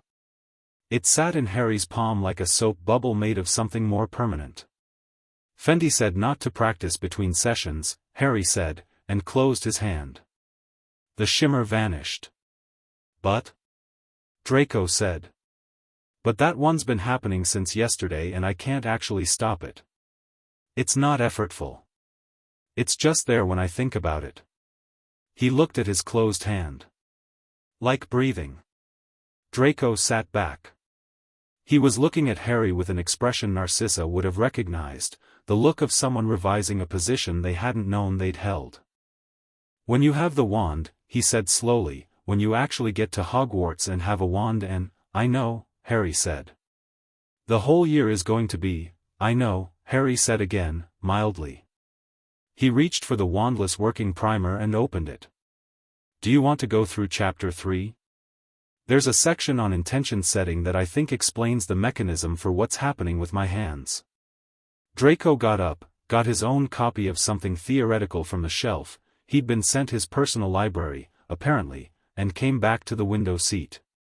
They read until supper, and outside the garden fountain caught the late afternoon light and threw it back in pieces, and in the trees at the far edge of the grounds, something very large moved between shadows with wings folded, seen only because Harry happened to look up at the right moment, and he watched it for a second and said nothing, and turned the page. Supper at Malfoy Manor was a formal affair in the dining room, with the long table and the candelabras and the portraits of various Malfoy ancestors watching the proceedings with varying degrees of approval. Harry sat across from Draco, which put him diagonally from Lucius at the head of the table, and Narcissa at the other end. The food was extraordinary. Harry ate it with the same steady thoroughness he applied to hospital food, which was to say completely and without comment, but there was something in the care he took with it, not savoring exactly, more like attention, like someone filing away the precise qualities of a new experience. Lucius, 3 minutes into the first course, said, "I understand you spoke with Albus Dumbledore." "Yes," Harry said. "What were your impressions?" "He's very intelligent," Harry said. "And he cares about things genuinely, which makes him both easier and harder to deal with than someone who doesn't. If he didn't care, his decisions would be easier to dismiss.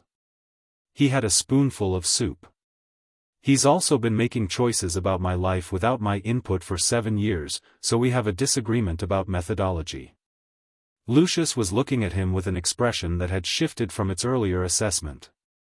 "You're not what I expected," he said. "I know," Harry said.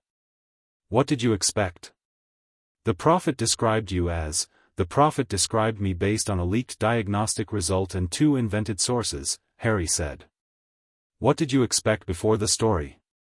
A pause. Lucius appeared to be genuinely considering this. "Something more, mythologized," he said. "The boy who lived is a significant figure in, I'm not a figure," Harry said, without heat. "I'm a person. The figure is something other people built. I haven't decided what to do with it yet." Draco was eating his soup with great concentration on his bowl. "You haven't decided," Lucius said, and there was something in his voice, not mockery, more like the tone of a man encountering a variable he hadn't included in his model. "You're 7. Everyone keeps saying that," Harry said. "As though it limits what I can observe."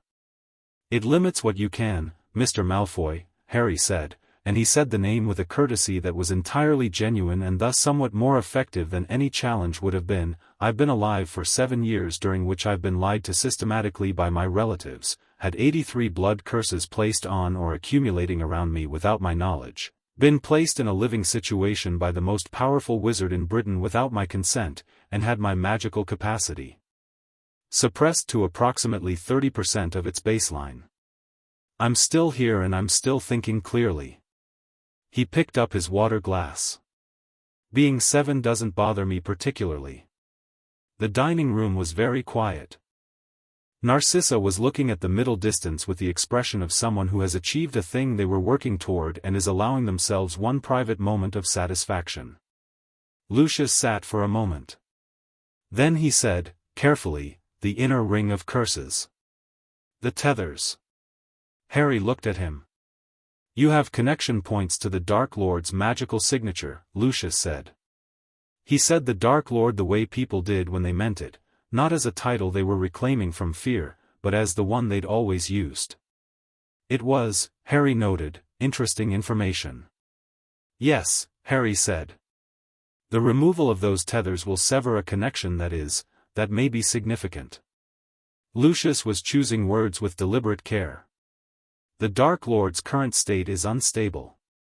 A direct magical link to someone of your capacity, you think he might try to use it before it's removed," Harry said. Lucius looked at him for a long moment. "I think it would be prudent to consider that possibility." "Grimshaw's team is already looking at it," Harry said. "Fenty has a containment protocol." He looked at Lucius steadily. Is that what you wanted to know? Or were you going to tell me something else about that connection? And there it was, the thing that Narcissa had watched for, had known was coming, had not been able to fully predict the shape of.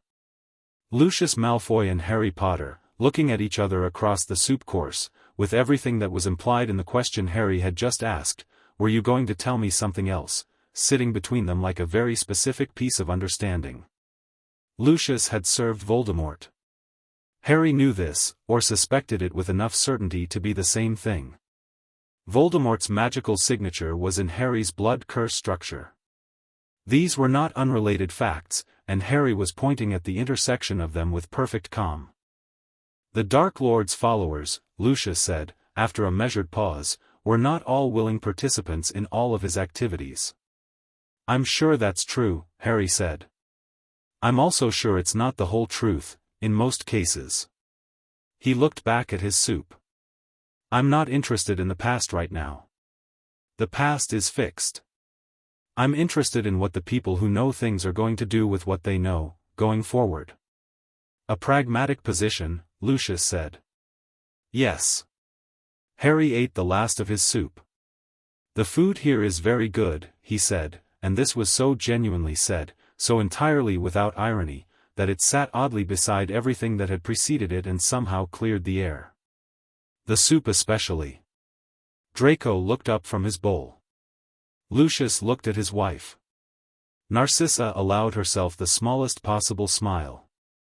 The recipe has been in the family for 3 generations, she said.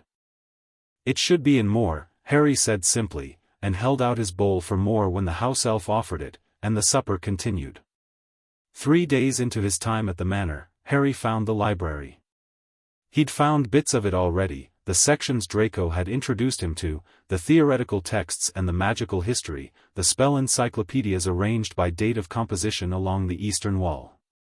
But the part he found on the 3rd day, by following a corridor he hadn't been down yet and pushing a door that opened immediately as though it had been waiting, was the restricted section of the Malfoy private collection. It was a small room off the main library, and it had wards on it, but the wards, he noticed this with interest, had already unlocked. The door was simply open. He went in. The books in here were older, darker spined, some of them with covers that were materials he didn't have names for. They smelled different from the library proper, earthier, closer to something alive. He walked along the shelves without touching anything, reading spines, cataloging, and then stopped at a section in the middle where several books had been pulled out slightly as though recently consulted. He didn't take any of them down. He stood in front of them, reading the titles. Behind him, the door opened. I wondered when you'd find it, Lucius said. Harry turned. Lucius was standing in the doorway in a posture that was different from the entrance hall one, from the dining room one. He looked, Harry thought, genuinely uncertain, which was interesting because it was genuine. It wasn't performed uncertainty designed to create an impression. He actually wasn't sure what to do here. The door opened on its own, Harry said. I know. The wards here respond to magical capacity above a certain threshold. They've opened for, Lucius stopped. For perhaps 3 people in this house's history. Yourself, Harry said. And? My mother. And 1 guest, years ago. He looked at the shelves. And apparently now you. Harry looked at the pulled-out books. Were you going to tell me about these? I hadn't decided. What are they? Lucius crossed the room, not quickly, deliberately, the way he did everything, but without hesitation, and took down one of the consulted volumes. He held it for a moment without opening it. Blood magic treatises, he said. The academic kind, not they're the theory of how blood curses work, their architecture, their history. He looked at Harry. The tethers in your inner ring. I've been looking at this question. Harry's attention sharpened. You've been researching it. I have some expertise in this area, Lucius said. Theoretical. From certain years. He set the book down on the reading table. The tethers are not simply connection points. The structure is consistent with a very specific kind of blood magic called anchoring. It was used historically as a form of Horcrux adjacent. What's a Horcrux? Harry said. Lucius stopped. You've heard the term, Harry said. You stopped yourself from explaining the analogy, which means you thought I might not know the reference and you were deciding whether to explain it. You do that, Lucius said, looking at him with an expression that kept revising itself. The noticing. Does it bother you? It's unsettling, Lucius said, which was more honest than Harry had expected. In an interesting way. He sat down across the table from the open book. A Horcrux is a vessel for split soul. A dark magic object. The Dark Lord is believed to have made them. He watched Harry process this. The anchoring in your tether structure is consistent with an accidental version. Not a made vessel. A transferred remnant. The killing curse redirected, and the energy went somewhere it wasn't supposed to, Harry said. Into the nearest available magical vessel, Lucius said. Which was you? Harry sat down at the table. He looked at the book, which had dense handwritten annotations in the margins that he recognized, now, as Lucius's handwriting. He's in there, he said. Actually in there. A fragment, Lucius said. Small. But it's why the tethers can't just be removed, Harry said. Because removing them without addressing what's at the center, the fragment, leaves it loose. Or destroys it in a way that has consequences we don't understand. Lucius looked at him. You are genuinely extraordinary, he said, and it came out without performance, without political calculation, just as a statement of something he'd been observing and had now confirmed. Fenty's team doesn't know about the fragment specifically. They know about the tethers. I need to tell them, Harry said. Yes. And Dumbledore knows. Lucius was quiet for a moment. Almost certainly, he said. And that's why he wants me kept manageable, Harry said. Not just because of the prophecy. Because there's something in me that, he stopped. He looked at the book, then at his hands. What happens to the fragment if you were to die, Lucius said carefully, it's unclear whether the fragment survives independently, transfers, or is simply destroyed. Dark magic of this age and specificity is, he shook his head. I don't know. I've been trying to work it out. There are accounts that suggest, Dumbledore might believe I need to die, Harry said. The room was very quiet. He might believe, Lucius said, measuring each word, that at some point, for the fragment to be destroyed, something along those lines might be necessary. Harry sat with this. He sat with it the way he sat with most large things, not letting it become panic, not suppressing it, just letting it rest in front of him where he could look at it clearly. That's why you're telling me, Harry said. Not out of loyalty to me.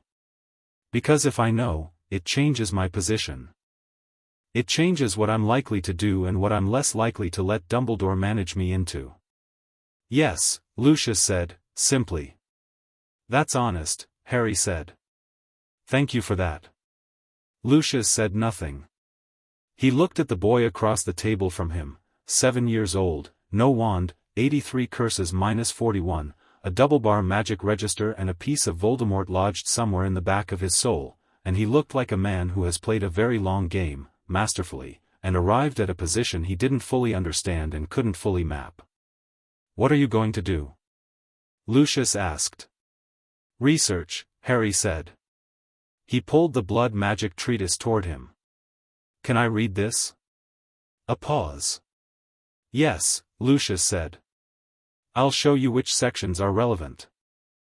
They sat together in the restricted library for 2 hours, Lucius annotating pages and explaining the theory, Harry reading and asking questions that were, increasingly, the questions of someone who had a plan forming rather than someone simply gathering information. When Narcissa came to find them for tea, she stopped in the doorway and looked at the scene, her husband and Harry Potter on opposite sides of a reading table with a dark magic treatise between them, and something moved across her face too quickly to read. Tea, she said. In a moment, said Harry, not looking up. Lucius glanced at Narcissa. She looked back at him. Between them, without speaking, something shifted, not resolved, too complicated for resolution over a doorway glance, but acknowledged. The thing they were both, in their very different ways, in the middle of. Don't let the tea go cold, Narcissa said, and left them to it. The 30th curse removal session was notable for several reasons. First, because it was the one where Harry's ambient field expanded to 16 feet without his intending it and caused every diagnostic instrument in the treatment room to chime simultaneously, like a very strange orchestra. Second, because Fenty had invited a specialist in magical signature analysis named Dr. Osei Asante, a tall, precise man from the Caribbean branch of the International Confederation, who had been studying magical anchoring in curse structures for 2 decades, to attend as observer, and he stood in the corner of the treatment room and did not say a word through the entire session, and when it was over, he stood there for another full minute before saying anything. What he said was, "Can I speak with the boy?" "I'm right here," Harry said, from the mat. "You can speak with me directly." Asante came and sat cross-legged on the floor in front of Harry, which surprised everyone in the room, because he was 60 years old and wore very good robes, and cross-legged was not a position suggested by either. He looked at Harry with a specific kind of professional attention, not the assessing a patient kind, the "this is my area and I need to understand it" kind. "The fragment," he said. Harry looked at him. "You know about it," Asante said. "Yes." "Who told you?" "Lucius Malfoy found a blood magic treatise with relevant sections." Asante looked at Fenty. Fenty looked back with the expression of someone who is going to have several conversations today that she's been building toward. "We suspected," Fenty said. "The tether structure, not suspected," Asante said. "I know. I've seen this pattern before." He looked at Harry. "Once. In 1962. Different circumstances, same magical signature of accidental anchoring." He paused. "That patient died." "That's not helpful," Draco said, from his corner. "I'm telling him because he deserves accurate information," Asante said, and looked at Harry steadily. "The fragment makes removal of the inner tethers dangerous. But there is a method. It requires extraordinarily controlled magic during the removal, the kind of control that has to come from the patient themselves, not from the curse breakers." He reached into his robe and produced a small notebook. "I've been working on the theoretical framework for 20 years. I came to London for a conference, not for this, and I walked into this room this morning and," he looked at Harry's hands, where the ambient field was still faintly visible. "I believe you are the first person I've encountered with the magical capacity to do what the framework requires."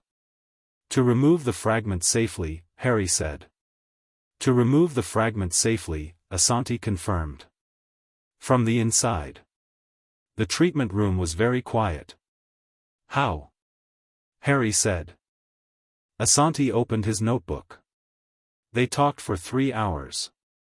Fenty sent for more chairs. Grimshaw came back from his lunch early. Narcissa sat near the door with her own notebook, taking parallel notes, her healer's training coming online with the ease of something that had never really gone away. Draco listened with the intensity he had for important things, not interjecting, cataloging. By the end of it, there was a plan. It was not a simple plan, and it was not without risk, and some of the steps required things Harry was not yet trained to do. But it was coherent and it was the best available option, and when Asante finished laying it out, Harry sat with it for a minute and then said, "Yes. That's what we'll do. Not I think, not probably. Just, that's what we'll do."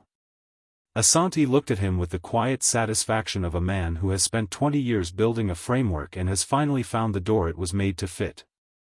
"You'll need to practice controlled projection first," he said. "Focused, not ambient. The wandless work." "I've started," Harry said. "I know. I could feel it when I came in." He closed the notebook. "You'll be ready." "When?" Harry said. When the outer and middle rings are clear. 8 more sessions, at Fenty's current pace. Then the inner ring, and then, he looked at the space around Harry, where the gold was always visible now to anyone who looked for it. Then we'll see. 8 sessions, Harry said. He looked at his hands. He looked at the door, beyond which Malfoy Manor waited with its 37 known rooms and its restricted library and its complicated people, each of them with their own reasons to want different things from him, each of them real and specific and not reducible to simple motive. He thought about Narcissa crossing Diagon Alley toward a child sitting alone on a step because something in her had refused to look away. He thought about Draco on the floor of the hospital canteen saying I have observation sometimes and meaning it. He thought about Lucius in the restricted library annotating pages and answering questions with something closer to honesty than Harry had expected from any direction. He thought about a fragment lodged somewhere in him that was not his and had never been his and that he was going to have to deal with, not because it was asked of him, but because it was in him and he refused to leave things unfinished inside himself. 8 sessions. Then. Right, he said, and reached for Asante's notebook. Can I read that? Asante handed it over without hesitation. Outside the window, the afternoon was doing something golden and London carried on beneath it, vast and ordinary, and in a manner in Wiltshire there were books open in a restricted library with 2 sets of handwritten notes in the margins, and in St. Mungo's a monitoring board with a notation system that had been invented specifically for this one patient, and somewhere between all of these, a plan.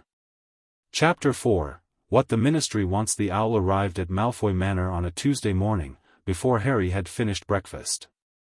It was an official ministry owl, the kind with the red leg band and the slightly officious posture, landing on the breakfast table with a self-importance that suggested it was aware of the significance of its cargo. The letter it carried was sealed with the ministry emblem and addressed to Narcissa Malfoy, temporary guardian, Potter, H., in the formal script that ministry correspondents always used, as though informality might constitute a legal vulnerability. Harry watched Narcissa open it. He watched her read it. He watched her face do exactly nothing for the duration, which told him more than any expression would have. She set it down. Cornelius Fudge, she said, would like to meet Harry. When? Harry asked. Thursday. At the ministry. On whose terms? Narcissa looked at him. He's framed it as an informal check-in. Welfare concern.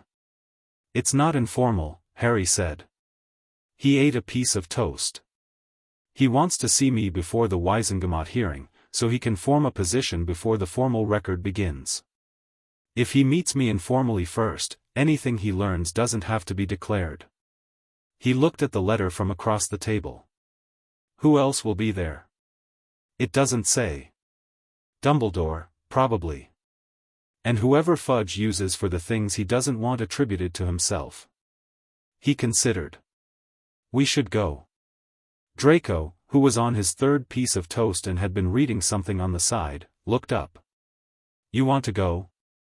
I want to know what Fudge wants, Harry said. The best way to know what someone wants is to let them try to get it. Narcissa picked up the letter again, read a particular line for the 2nd time, and set it down with a precision that indicated the line had annoyed her. He uses the phrase the child's best interests 4 times in 3 paragraphs, she said. That many times means he's not thinking about my best interests at all, Harry said. He's thinking about his. 4 times is defensive repetition. He finished the toast. Can I come to your response? I'd like to suggest some wording. Lucius, who had been at the far end of the table with the prophet and his coffee, put the paper down. He'd been doing this more frequently over the past week, putting things down to listen when Harry spoke. He hadn't commented on doing it.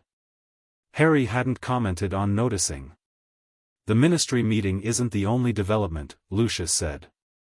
He slid the prophet down the table. The front page headline read, Potter heir stays with Malfoys, Wisengamot divided on custody question. Former Death Eater household deemed inappropriate by ministry sources. Harry read it. He read it to the bottom of the article, which was extensive and contained several things that were true, several that weren't, and one quote from an anonymous ministry source describing Malfoy Manor as an environment fundamentally at odds with the values Harry Potter represents, which was the kind of sentence that said more about the person who'd said it than the place it described. He set the paper down. He looked at Lucius. "Former," he said. Lucius met his eyes. "Yes." "Convicted?" "No." "Claimed imperious?" "Yes." Harry nodded, slowly, not judging it, just placing it. "Did you?" The breakfast table was very quiet. The kind of quiet that in a different household might have been threatening. Here it was just honest. "I made choices," Lucius said, "that I would frame differently in different company." The imperious claim was, not entirely false. And not entirely complete. "I appreciate that answer," Harry said. "It's more accurate than most people manage." He looked at the prophet again. "The values Harry Potter represents line, who's the source?"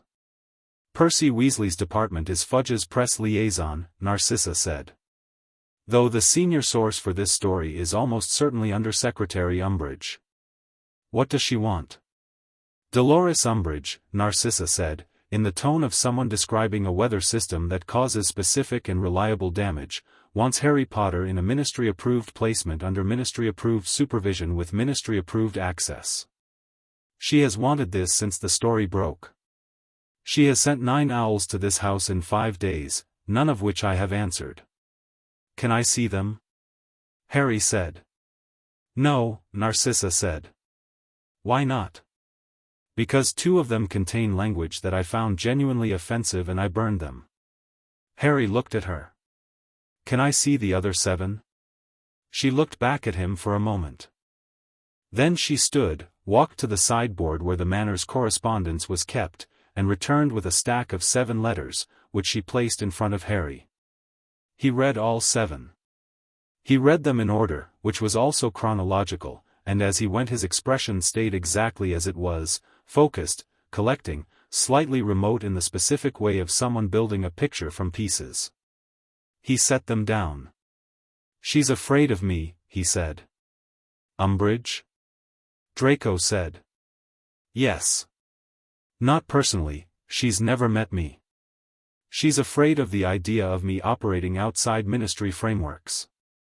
She uses the word ungoverned 3 times across these letters." He touched the edge of the stack. "She doesn't want to help me. She wants to contain me. Which means she's read Petra's monitoring reports, she'd need access to the magical registry for those, and the double-bar reading genuinely frightened her." "It frightened a great many people," Lucius said. "That's useful," Harry said. "How is it useful?" Draco asked. "Because frightened people move fast and make mistakes," Harry said. "And because if the ministry is afraid of ungoverned power, the thing that reassures them isn't compliance, it's demonstrated direction. They need to see that the power goes somewhere specific and that the somewhere isn't a problem for them." He looked at Narcissa. "The Thursday meeting. I'll go. But I want to be in the room when you write the response." The Ministry of Magic's visitor entrance was a battered telephone box in Westminster that smelled of old rain and had a dial that stuck on the 6s. Harry stood inside it with Narcissa while the automated voice asked for name and purpose and issued them each a visitor badge. Narcissa's read Narcissa Malfoy, Guardian, and Harry's read Harry Potter, Minor Ward, which Harry noted was a deliberate framing choice because ministry badges defaulted to professional title and Minor Ward was not a title, it was a status, and someone had changed the default manually. He put the badge on anyway. The atrium of the ministry was enormous, gold fireplaces, a towering fountain, the sounds of people doing official things in the echoing way that official buildings encouraged.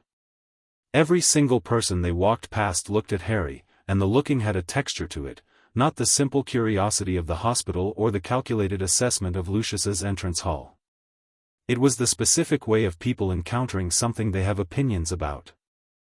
Harry walked through it with his hands in his pockets. Narcissa had bought him proper clothes now, not Dudley's cast-offs, so the hands in pockets looked considered rather than habitual, and did not look back at any of them, because looking back was optional and he was busy mapping the building. Draco had been told to stay at the manor. He had objected with considerable precision and been overruled, and Harry had told him afterward that it was the right call because the Ministry would try to use Draco's presence to characterize Harry as a Malfoy-influenced ward rather than an independent person, and Draco had said that's actually a good reason in the tone of someone who doesn't like the reason but can't fault its logic. They were escorted to a meeting room on level 2, not Fudge's office, a neutral room, which Harry registered as a choice, and Narcissa sat beside him rather than across from him, which he registered as another. Cornelius Fudge was a small, round-faced man who wore a lime-green bowler hat indoors, which said one thing, and who stood up with genuine warmth when they entered, which said another.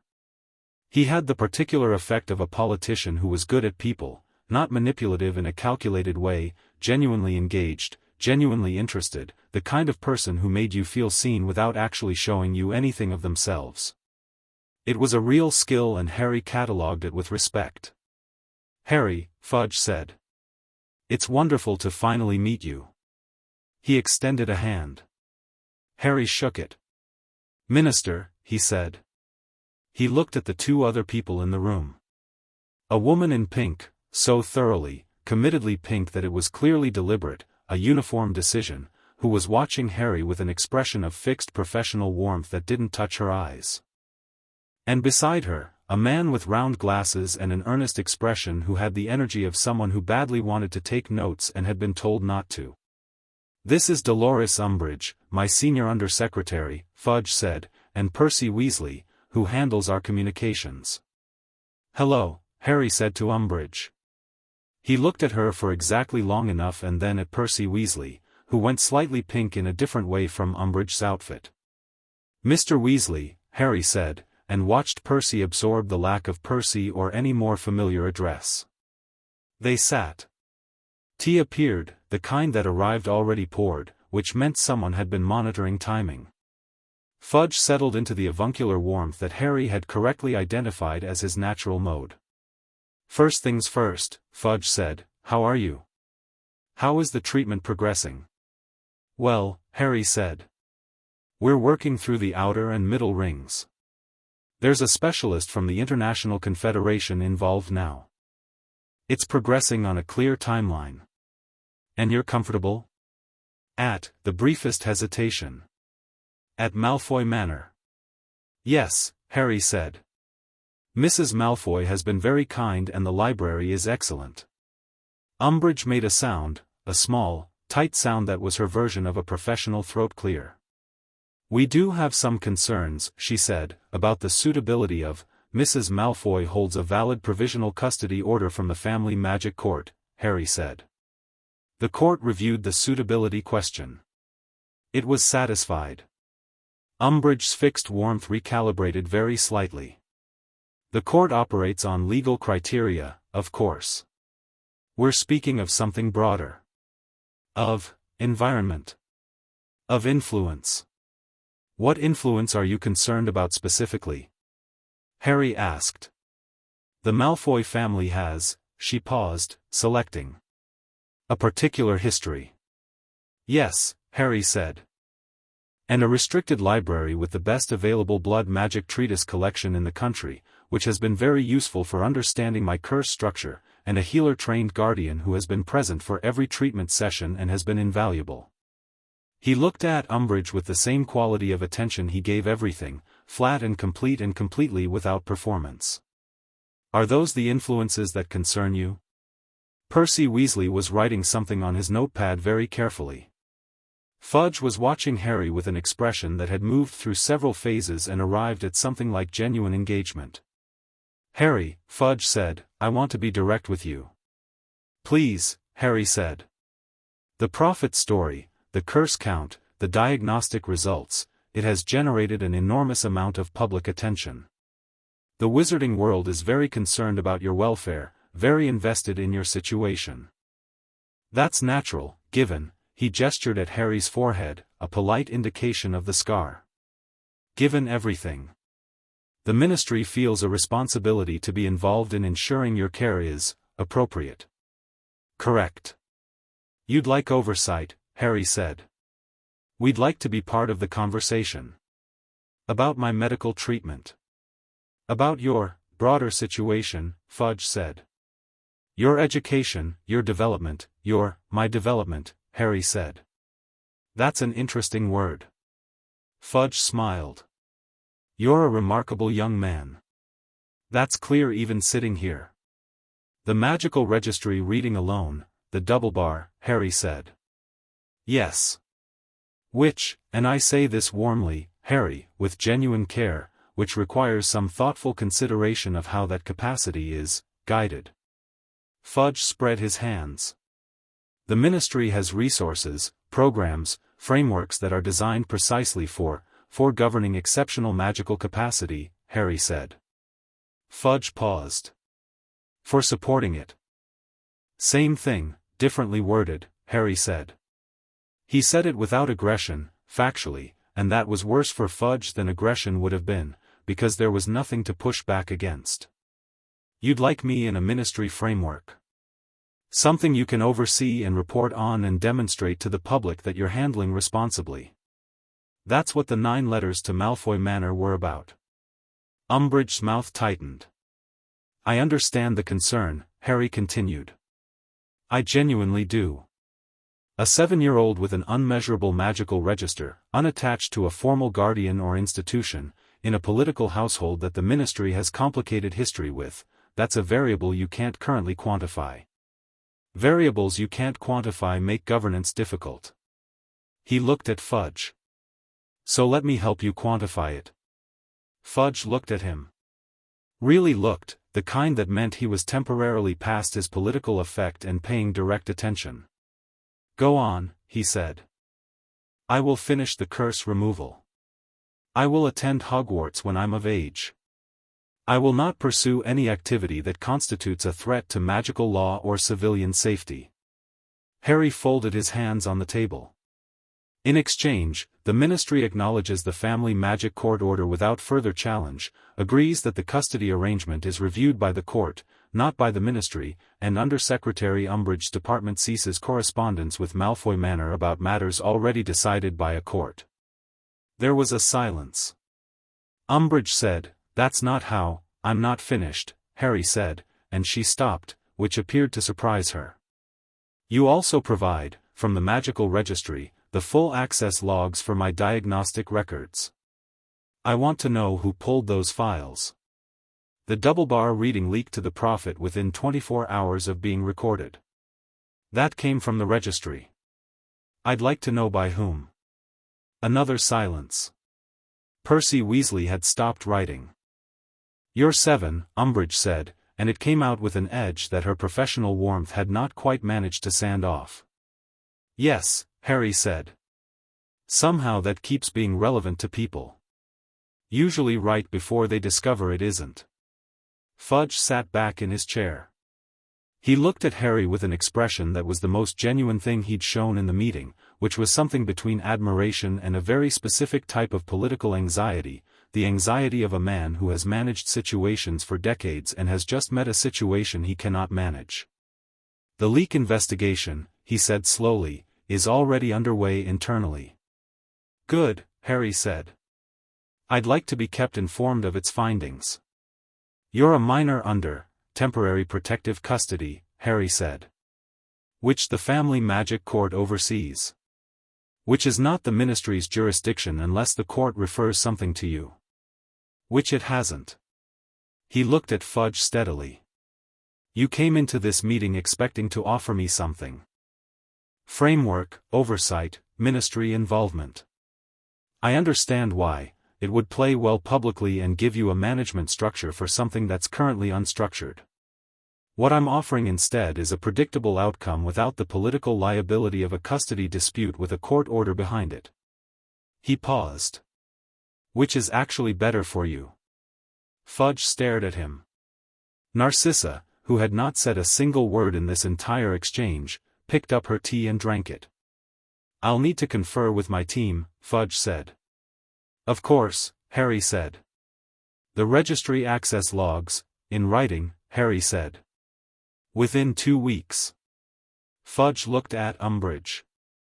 Umbridge's face was doing something that was trying very hard to remain in the category of professional neutrality and was not entirely succeeding. She looked at Harry with an expression that had a specific quality, not anger, exactly, and not simply surprise. It was the look of someone who has identified something as a problem and is beginning to think in terms of solutions. Harry noted it. Filed it. Did not show that he'd noted it. I think that concludes the useful part of this meeting, Narcissa said, pleasantly. She set down her tea. Harry, are you ready? Yes, Harry said. He stood, straightened his jacket. Narcissa had strong opinions about jackets, and looked at Fudge. Thank you for the meeting, Minister. I think it was productive. Yes, Fudge said, slightly bemused. I believe it was. Harry looked at Umbridge on his way out. She looked back at him. Neither of them said anything, but what passed between them in that moment was as clear as any exchange of words, a mutual acknowledgement of two very different people who had correctly identified the other as significant. They were going to be a problem for each other. Harry had known this since the 4th letter. He left her to catch up with Narcissa in the corridor. The atrium on the way back was busier than on the way in. It was past 11 now, and ministry employees were moving between departments with the purposeful energy of people with places to be. Harry walked through it with Narcissa and was stared at again, with the same textured attention, and this time he did something he hadn't on the way in. He stopped. Not because anything was wrong. He stopped in front of the fountain of magical brethren, a large gold construction of a wizard, witch, centaur, goblin, and house elf, arranged in a configuration that Lucius had once described as historically aspirational and that Harry was now looking at with his head tilted slightly. The centaur and the goblin are shorter than the wizard, he said. Narcissa looked at the fountain. Yes. And the house elf is the smallest of all of them, looking up. Yes. Harry looked at it for another moment. Someone decided that, he said. Someone chose the proportions deliberately. Yes, Narcissa said. They did. He looked at the fountain for one more moment, assessing, filing, and then walked on without editorial comment. He didn't need to make one. The observation had been enough. Narcissa watched him walk and thought about what Dumbledore's careful management of this boy had been protecting. She suspected now that the answer was, everyone else. Back at the manor, Draco met them in the entrance hall with the specific energy of someone who has been waiting for 3 hours and has done so as calmly as they could manage. How was it? He said. The minister agreed to review the access logs, Harry said, handing his jacket to a house elf. And Under-Secretary Umbridge is going to be a longer-term problem. What kind of problem? The systematic kind, Harry said. She's intelligent and she's afraid and she has institutional access. Those 3 things together take time. He headed for the staircase. I'm going to read for an hour before the session this afternoon. Did the Asante notes arrive? This morning, Draco said, following him up. And there's another book Grimshaw sent, it's on soul fragment detection methodology, it's dense but there's a chapter on controlled dissolution that, their voices faded up the staircase. Narcissa stood in the entrance hall for a moment, listening to them go, and then Lucius appeared from the direction of his study with the particular quality of someone who has been listening from a distance and has come forward now that the house has quieted. How did he do? Lucius asked. He told Fudge that ministry oversight was worse for Fudge politically than the current arrangement, Narcissa said. And Fudge agreed. Lucius was quiet for a moment. He's going to need protection, he said. Not warmly, practically, which with Lucius was often more reliable. Umbridge doesn't move through official channels when official channels aren't fast enough. She has people. I know. If she decides he's a problem, he already knows she's decided that, Narcissa said. He told me in the lift on the way down. She looked at the staircase. He's going to manage it before it becomes a crisis. He'll have a plan by supper. He's 7, Lucia said, and now it wasn't the dismissive usage, it was something closer to the bewilderment Draco kept bumping into, the honest accounting of a thing that kept failing to behave like it was supposed to. He keeps pointing that out, Narcissa said, but I've stopped finding it as relevant as I did at first. She went to write her response to Umbridge's last letter, the one she hadn't burned, because Harry had asked her to save a reply. The 35th removal session happened the following morning, and it was the first one where Harry's controlled magic interacted with the process rather than simply receiving it. Fenty had been building toward this. The outer ring was fully clear now, 16 environmental curses from the Dursley Ward exposure, all gone. The middle ring was more than half cleared. What remained in the middle were the older, more deliberate suppression castings, the ones with specific structure rather than passive accumulation, and these required the patient's own magic to participate in the loosening, because they'd been woven into his magical signature rather than laid on top of it. I need you to hold a focused projection, Fenty told him. Not ambient, directed. Like a torch beam rather than a lamp. Which direction? Inward. She showed him the alignment she needed on the diagnostic model. There's a cluster of 3 here, if you can direct your focus at this exact point while I work from outside, like pushing a door from both sides at once, Harry said. Exactly. I've been practicing that. Fenty looked at him. The wandless work. Yes. Draco's been helping. He held out his hand. The shimmer that had been there since day 3 was refined now, not a soap bubble uncertainty but a crisp, directed thing, a specific quality of light and force that went where he put it rather than wandering. He aimed it at the point Fenty had indicated on the model. The model responded, the cluster of suppression castings vibrated, the light of them flickering. Hold that, Fenty said. Hold it steady. Petra? Steady, Petra confirmed, watching the board. Fenty began the removal sequence. The first of the 3 came away in under a minute, a sharp crack of released energy that extinguished every candle in the room and relighted them in gold rather than white. The second took longer, resisted, and Harry felt it, a deep pulling sensation exactly where Fenty had described, heat spreading outward from the center of his chest, his vision going briefly brilliant before steadying. Still holding? Fenty asked. Yes, Harry said. The third one was the difficult one. He could feel it before Fenty even began, a knot of something that was not pain exactly but was insistent, like a very loud sound at a frequency just past hearing. He focused the projection and held it with the specific quality of attention he'd learned from the wandless primer, not forcing, not gripping, just directing, the way you direct a stream by setting the bank rather than pushing the water.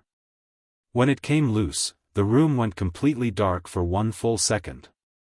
Then Harry's ambient field lit up, not the usual soft gold but something considerably brighter, and for about 4 seconds the room was illuminated entirely by him, every surface reflecting a warm clear light that had no obvious source except the 7-year-old sitting cross-legged on the mat. Then it settled. The candles came back. The monitoring board chimed 5 separate tones. 35, Harry said. How many left? 48, Petra said, in a slightly strangled voice. Then 17 more in the middle ring and then the inner. He stretched his hands, looked at them. The pulled sensation was already fading. Same time tomorrow? Day after, Fenty said. Rest day. I could, rest day, she said. Harry, your body needs the time even if your magic doesn't. The nervous system recalibration matters. He accepted this, as he always did when she gave the clinical reason rather than just the directive. He stood, and the light that had lit the room was gone, but its aftermath was still in the air, a warmth, a quality of space. Asante was in the corner with his notebook. He'd been at every session for the past week. He looked at Harry now with the expression he always had, the academic excitement of a man who has found his work's most important application, and said, the projection quality has improved significantly. I've been working on the directionality, Harry said. I can see that. He wrote something. The Soul Fragment Dissolution Protocol. Theoretically, your current projection capability is already sufficient for the outer containment work. The precision requirements for the fragment itself, he looked up. 3 more sessions. Then you'll be ready. 17 more curses first. Yes. But the timing works. By the time the middle ring is clear, you'll have the control we need. Harry nodded. He picked up his bag and walked to the door, and then stopped. The fragment, he said, to Asante. When it's dissolved. What happens to me? Asante met his eyes. The tether structure collapses. The connection to Voldemort's magical signature ends. And the bit of him that's in there. Gone, Asante said. What does that do to him? Asante was quiet for a moment. Theoretically, it weakens the distributed structure we believe he's built.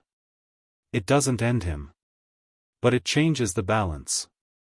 He'll know it happened, Harry said. Most likely, yes. Harry stood in the doorway considering this. Good, he said. I'd rather he knew. He left. Fenty looked at Asante. You realize what he's going to be, she said. When the curses are all gone. I know exactly what he's going to be, Asante said, writing in his notebook. I've known since I walked into that treatment room. Is that, she stopped. Started again. Is that going to be a problem? For the world as it's currently arranged? Asante thought about it honestly. For certain arrangements, he said. Yes. He kept writing. I suspect that's rather the point. The Prophet ran 3 more stories in the week that followed. The first was about the ministry meeting. Someone had leaked its occurrence, not its content, and the story speculated wildly about what had been discussed. Harry read it over breakfast, noted 2 things that were accurate and 11 that weren't, and set it aside. The second story was about Narcissa's custody petition and included a quote from an anonymous source describing Lucius Malfoy as a man whose loyalties during the war remain a matter of legitimate public concern, which Lucius read at the head of the table with an expression that moved through several phases before settling on something cold and controlled. That's Umbridge's language, Harry said, without looking up from his book. The legitimate public concern construction, she uses it in letters when she's creating a paper trail for a formal objection. Lucius looked at him. You've been studying her correspondence style. Yes. She's the most systematic of the problems we currently have, so she's worth understanding well. He turned a page. She'll file a formal objection to the custody order with the Family Magic Court before the hearing. We should preempt it. How? Public record of the treatment outcome so far, Harry said. Fenty can submit the medical progress documentation directly to the court, which goes into public registry before Umbridge's objection arrives. The court weighs existing record heavily. He looked at Narcissa. Does Fenty have the latest progress notes ready? I'll ask her today, Narcissa said. The third story in The Prophet was on the front page, and it was different from the others in a way that made everyone at the table go quiet when Lucius slid it toward the center. The headline read, "The Boy Who Lived, Exclusive Interview with Former Teacher Reveals the Child Harry Potter Was." It wasn't recent. The teacher was a primary school teacher from Surrey who had known Harry when he was 5 and 6, a woman named Mrs. Cole who appeared to have been approached by a Prophet reporter and asked to describe her memories of him. The article was mostly generous. She described him as unusually quiet for his age, very self-contained, remarkably bright, and mentioned the incident with the school roof that Harry had told Fenty about. But the last paragraph quoted her saying, "The other children were sometimes afraid of him, I think. Not because he was unkind, he never was. Just because he was so different. Like he knew things he shouldn't. I always wondered if he was entirely happy." Harry read this last paragraph twice. He read it with an expression that didn't change, and then he set the paper down and picked up his book. "Are you all right?" Draco asked. Yes, Harry said. That last bit, she's not wrong, Harry said. I wasn't unhappy exactly. I just wasn't, in the right place. He turned a page. I'm in a better one now. Draco looked at him. Looked at the paper. Looked out the window at the manor grounds. The things you said yesterday, he said, about Umbridge. About preempting the objection. He stopped, organized what he was trying to say. You've got a plan for basically everything that's coming at you. Not everything, Harry said. I don't know yet how to handle the prophecy situation. I've been waiting for Dumbledore to come back and he's taking longer than I expected. Maybe he's thinking about it. He's thinking about how much to tell me, Harry said. Which isn't the same as thinking about the right thing to do. He wasn't unkind saying it. But he'll come. And when he does, I'll have more information and I can work out the rest. And in the meantime? In the meantime I'm on session 35 of 83, Harry said, and I'm practicing controlled projection for the fragment dissolution, and I'm reading the soul fragment methodology book which is genuinely interesting, and Umbridge is a problem but she's a problem for next week. He looked at Draco properly for a moment. What's bothering you? Draco appeared to consider denying that anything was bothering him, and then decided against it. Father said something last night. After you went to bed. What did he say? That you're extraordinary, Draco said, but that extraordinary things attract very specific kinds of attention and that the protection you have right now is, he stopped. He said temporary. That court orders and provisional custody and medical processes all have timelines and that once those timelines end, he's right, Harry said. That doesn't bother you? It gives me a timeline to work within, Harry said. The hearing is in 4 weeks. The curse removal will be complete before that. Asante thinks 6 weeks for the full process but I think I can do it faster, and Fenty has said she won't slow me down artificially. He set his book down entirely, giving Draco his full attention, which Draco had come to understand as a specific gesture. Harry didn't do it for small things. By the time the hearing happens, every curse will be gone. The fragment will be dissolved. My magical output will be whatever it's going to be fully unimpeded, which will be on the record. The court will have Fenty's medical documentation. Dumbledore will have told me what I need to know about the prophecy, or he'll have refused to, which is also information. He paused. What's your father actually worried about? Draco looked at him. That you'll leave, he said, after a moment. Harry was quiet. When you don't need the custody order anymore. When the treatment is done. Draco shrugged, a gesture that was trying to be casual and wasn't quite making it. You've been here 2 weeks. I'm not saying, I know what you're saying, Harry said. You don't have to say anything. No, Harry said. But I will. He looked at Draco with the same directness he brought to everything. I make decisions about people based on who they actually are. Your father has been honest with me about things that cost him something to be honest about. Your mother crossed a street in Diagon Alley when she could have kept walking. And you sat down on a hospital floor. He picked up his book. Those are not things I'm going to forget because a court order expires. Draco said nothing for a moment. Then, that's going to annoy my father, actually. He prefers things he can quantify. I know, Harry said. But he'll manage.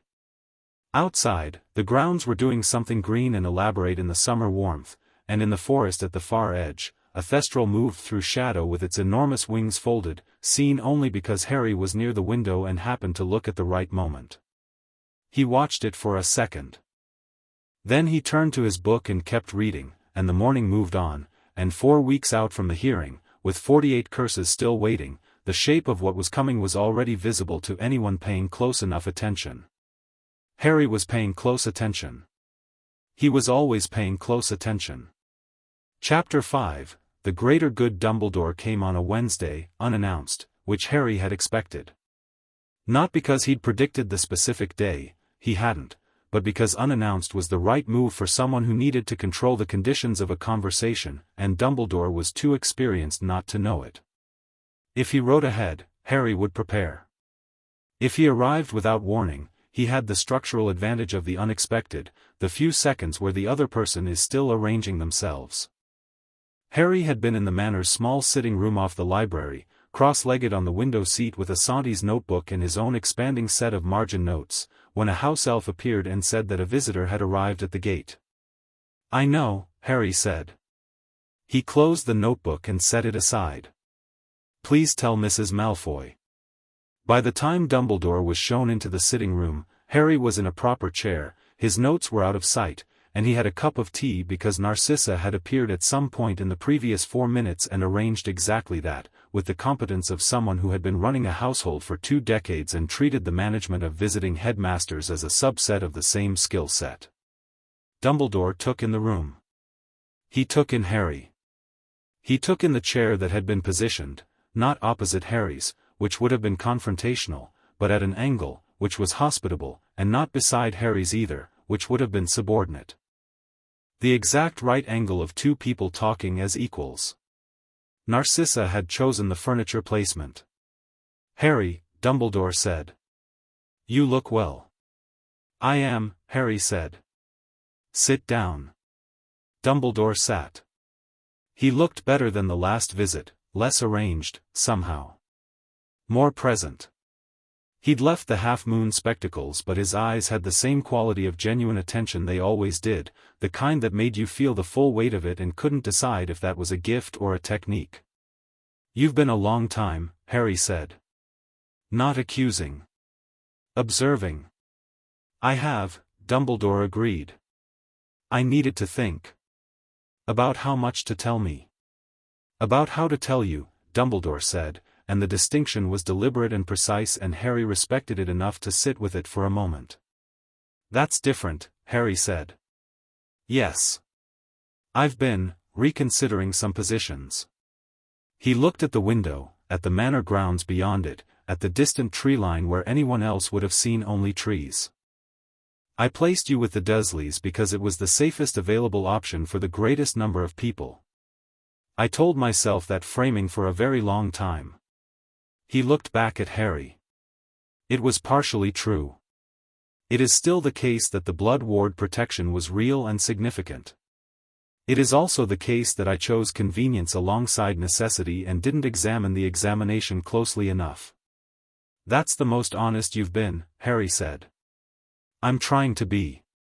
Dumbledore folded his hands. "The suppression curses, the ones designed to limit you. I want to be clear, I did not place those. I was aware the ward environment was suppressive. I did not know the degree. But you knew someone had placed targeted curses." A pause. "I suspected," Dumbledore said. "Some of the magical signature characteristics around you, in the early years after the attack, were consistent with deliberate casting rather than environmental accumulation. I chose not to investigate fully." He said this without flinching from it, which Harry noted. "I told myself the protection outweighed the investigation. That is, looking at it now, not a position I can defend cleanly." Harry looked at him. "Why are you telling me this?" "Because you asked me to be honest," Dumbledore said. "And because you were right to ask." "And because," Harry said, "you've thought about it for 3 weeks and decided that attempting to manage me with partial information is going to cost you more than it saves." Dumbledore's expression shifted, not offense, something gentler than that. "Also that," he said. "Yes. The prophecy," Harry said. Dumbledore reached into his robe and produced a small glass vial on a chain, the kind used for memory storage, a pensive memory, silver blue mist moving inside it like weather in a bottle. He held it for a moment. "Normally I would suggest, now," Harry said. "Please." Dumbledore set it on the table between them. "The prophecy was made by Sybil Trelawney, a divination professor, in the spring of 1980, before you were born. It concerns a child born as the 7th month dies, to parents who had thrice defied Voldemort." He looked at the vial. There is one other candidate besides you, Neville Longbottom. Both of you fit the birth condition. Voldemort chose you. Why? Because you are half-blood, Dumbledore said. As he is. I believe he saw himself in the choice, though he would never have framed it that way. Harry was quiet. What does it say? The one with the power to vanquish the Dark Lord approaches, born to those who have thrice defied him, born as the 7th month dies, and the Dark Lord will mark him as his equal, but he will have power the Dark Lord knows not, and either must die at the hand of the other, for neither can live while the other survives. The room held the words. Harry let them sit. He looked at the vial, at the silver-blue mist. He thought about Asante's notebook, about soul fragments, about the tether structure rotating in that lit model on the 3rd floor of St. Mungo's. He thought about the golden pulse at the center of all of it, steady, undiminished. Either must die at the hand of the other, he said. Yes. He has to die by my hand or I have to die by his. That is one interpretation, Dumbledore said carefully. Prophecies are, what's another interpretation? That the prophecy describes a trajectory, not a fixed outcome. That neither can live while the other survives means something is irreconcilable between your existences, not that one of you must be literally killed. Harry considered this. That's a generous interpretation. It is also, I believe, the correct one, Dumbledore said.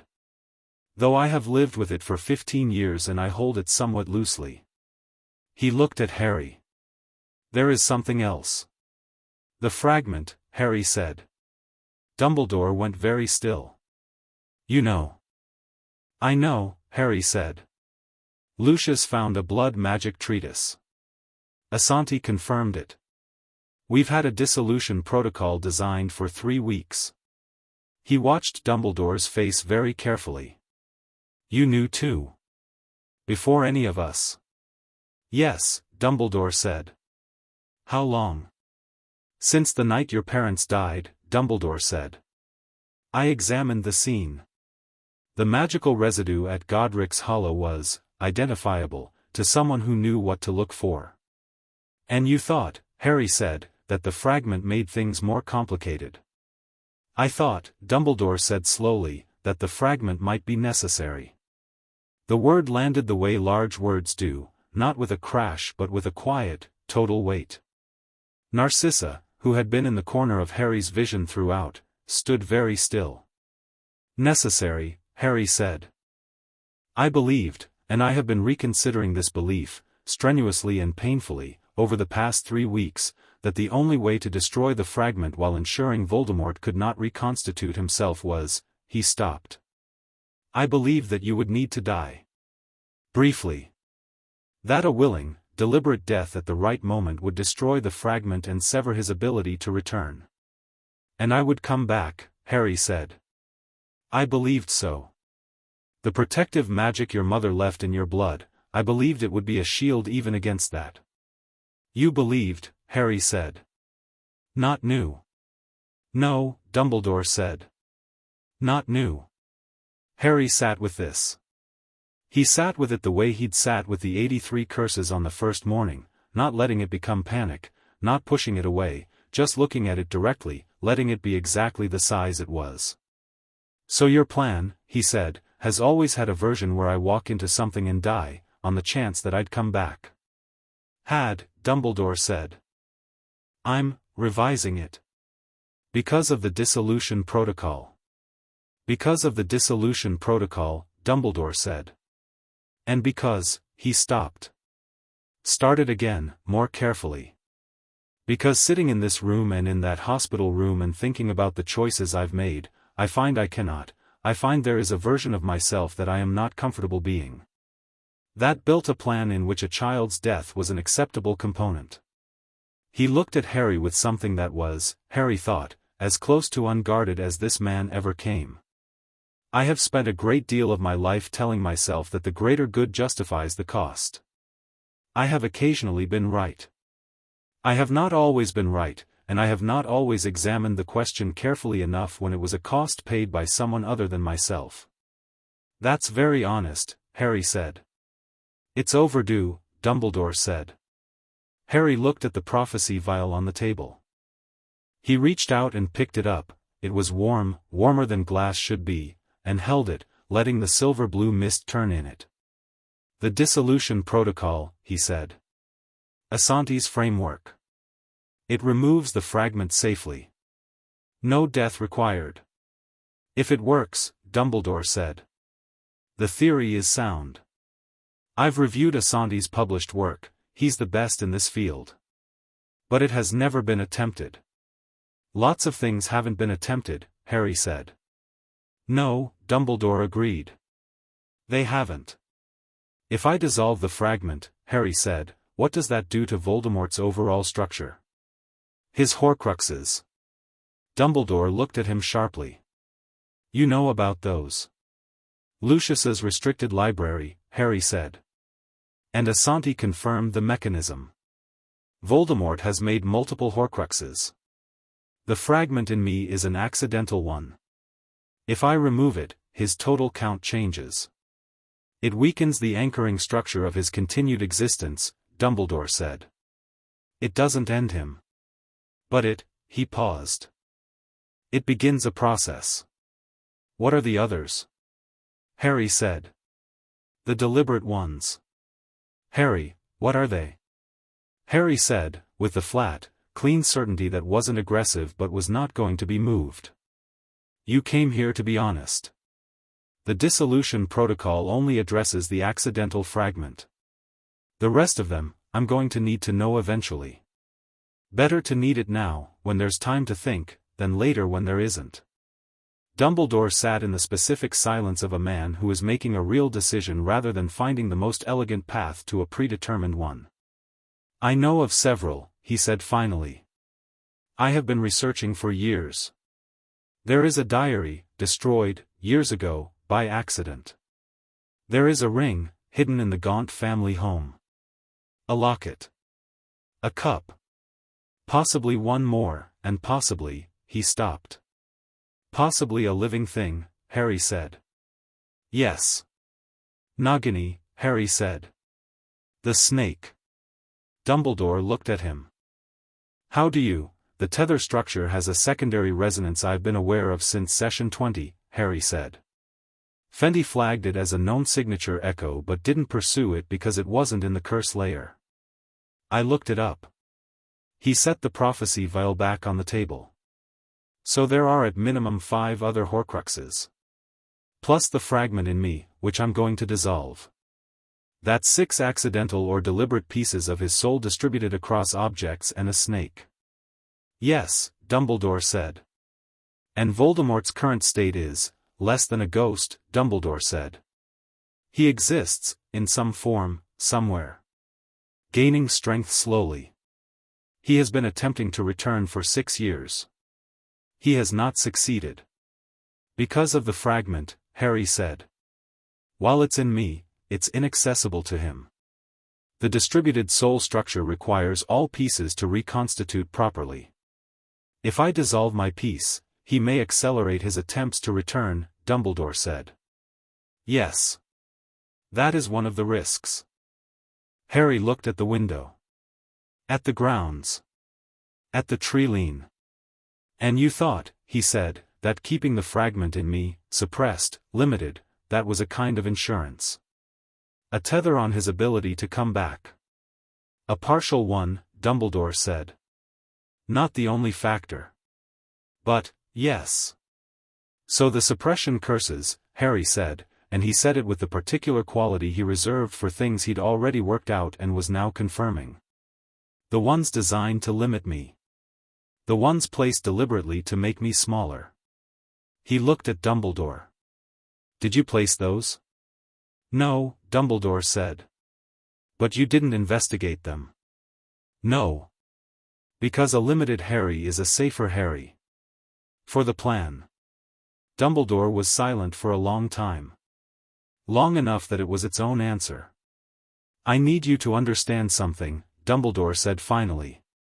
Everything I have done has been motivated by a genuine, complete belief in the necessity of protecting the wizarding world. I have never been indifferent to your suffering. I have, he stopped. I have weighted things incorrectly. I have weighted the abstract over the specific, the institutional over the individual, the outcome over the cost. Those are real failures. Not of intention but of care. The kind of care that counts. Harry looked at him. He looked at him for a long time, and Dumbledore held it, didn't look away, which Harry had decided weeks ago was the measure of a man, not what they claimed but what they could look at without flinching. I believe you, Harry said. About the intention. Dumbledore absorbed this carefully. But intention isn't the whole of it, Harry said. You've been building a framework around me since I was 1 year old. Framework I wasn't consulted on, didn't consent to, didn't know about. The fact that the framework was built with good motives doesn't mean I'm going to keep living inside it. No, Dumbledore said. I understand that. And the plan that had my death in it as a component, Harry said, even as a last resort, even a theoretically survivable one, that plan is finished. I want to be very clear about that. It is finished, Dumbledore said. You're not going to try to preserve it in some form. Some version where there's still a me-dying option held in reserve. No, Dumbledore said. And here was the thing Harry had been building toward across the entire conversation, across the weeks, across the wait. Here Dumbledore said it without the weight of calculation, just said it, bare, I cannot. I have looked at you and I cannot.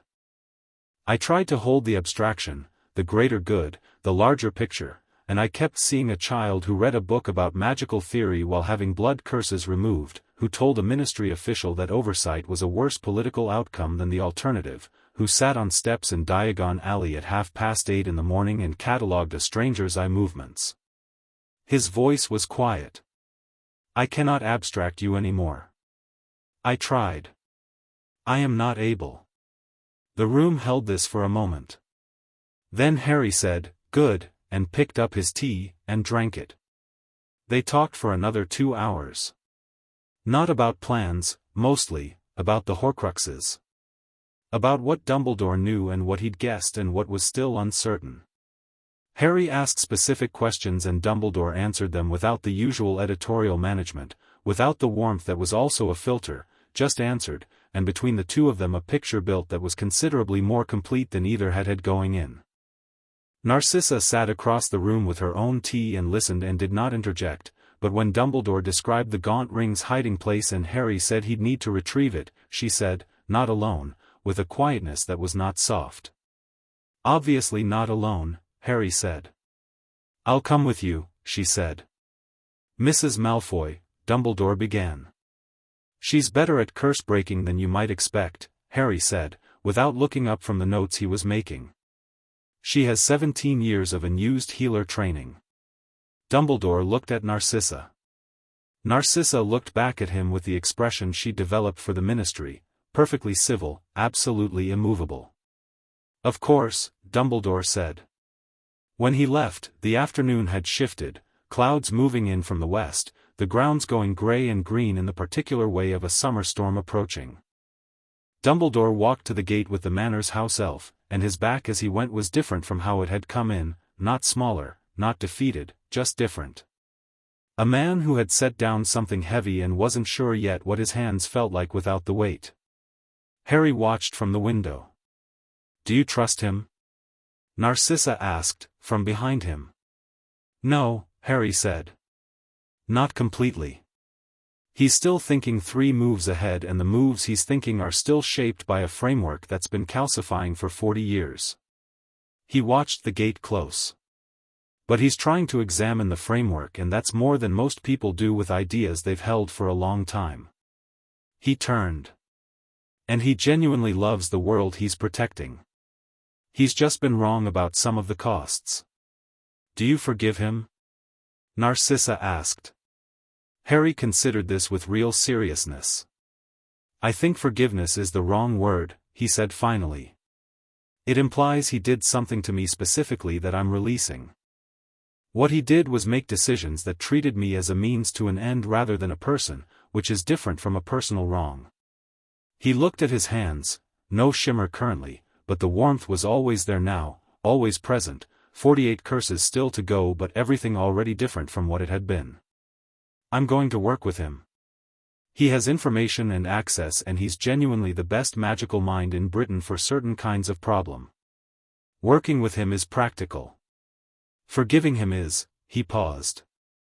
I'll see. When there's less to do.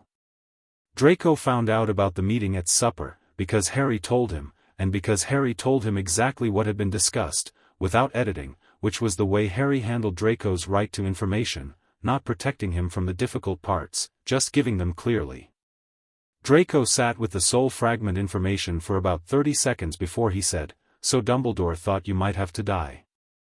"Possibly survivably," Harry said. "That's not a meaningful distinction," Draco said. "No," Harry agreed. "It isn't. And he built that plan when you were 1 year old." "He built it sometime between then and now," Harry said. "The specifics aren't clear but the broad shape was there early." Draco was quiet, eating with the focused concentration he used when something was bothering him and he was deciding what to do with it. "And now he's not going to," he said. "He says not." "Do you believe him?" "I believe he means it now," Harry said. "Whether meaning it now and meaning it when the pressure is different are the same thing, that I'm less sure of." He ate. "Which is why I'm not going to put myself in a position where his meaning it matters." "How?" "By finishing this quickly," Harry said. "The curses, the fragment, the horcruxes. If it's all done before the pressure comes, before Voldemort reconstitutes, before the political situation deteriorates, then there's nothing for Dumbledore's old plan to be applied to. You're going to dismantle the situation that made the plan necessary," Draco said slowly. "Yes." Draco set his fork down. He looked at Harry with an expression that had moved through several versions over the past weeks, the curiosity of the hospital, the careful assessment of the manor's first days, and now something else, something that had the quality of a decision rather than an observation. "What do you need me to do?" he said. "Right now?" "Generally," Draco said. "In this. Whatever this is. What do you need?" Harry looked at him. Looked at him with the full attention, the specific gesture. "Research," Harry said. "The Horcrux list. Dumbledore has locations for some of them but they're years-old intelligence. Things move, objects get relocated. I need someone who knows how to use a library and can read the relevant literature without needing it explained." He paused. "And I need someone who can use the Malfoy family connections, the ones your father won't use because they'd compromise his position, to access information that isn't in any library." Draco was quiet for a moment. "That's using my family against, not against," Harry said. "The information exists. Someone has it. Using what you have access to in order to get it isn't betrayal, it's strategy. Your family's connections are part of the world as it is." He met Draco's eyes. "But only if you want to. Not because I need it. Because you've decided it's the right thing." Draco picked his fork back up. He ate a bite of something. He looked at the table and then at the window and then at Harry. "When you put it like that," he said, "I can't tell if it's simple or complicated." "It's both," Harry said. "Most true things are." "Right," Draco said. "Then yes." He said it the way Harry said things, not dramatically, not provisionally. Just as a fact that was now established. Harry nodded. He went back to his supper. The storm that had been building all afternoon finally arrived, rain hitting the manor's windows with a sound like rushing water, and the lights in the dining room went warm against the dark outside. Lucius looked at the two of them from the head of the table. He looked at Narcissa. She met his eyes, and some conversation passed between them that had the character of something long deferred and finally arrived at, not resolved, still complicated, but arrived at. He looked back at his plate. After a moment, he said, "The Gaunt family home is in Little Hangleton. I've been there once. The wards on the property are specific. I can tell you what to expect. Harry looked at him. Yes, he said. Please. The 46th curse came off 3 days later and left Harry sitting in the center of the treatment room glowing like a lamp for 6 full minutes while Petra frantically recalibrated her monitoring board for the 3rd time since she'd invented it. Fenty stood in the middle of the light and checked Harry's vital signs with the efficiency of long practice and the expression of someone who has made peace with the extraordinary and is now simply working within it. 7 left in the middle ring, she said. Then the inner. I know, Harry said. Asante thinks the projection quality is ready. I know, Harry said. I've been practicing the dissolution approach on smaller targets. Testing the precision. He held up his hand, and in the palm of it something formed, not the shimmer from weeks ago but a coherent, directed point of focused magic, like a lens bringing light to a single point. He held it there, steady, unmoving, for 10 seconds. Then he let it go. I'm ready when the middle ring is clear. Fenty looked at the point where the focused magic had been. What have you been practicing on? She said. Things in the manor garden, Harry said. Nothing sentient. What things? There's a particular type of magical mold that grows in the Malfoy greenhouse that's structurally similar to the way Asante describes the fragment anchoring, Harry said. Dense, layered, not alive exactly but not inert either. I've been dissolving small sections and checking the precision of the disbursement. Fenty stared at him. The mold in the greenhouse.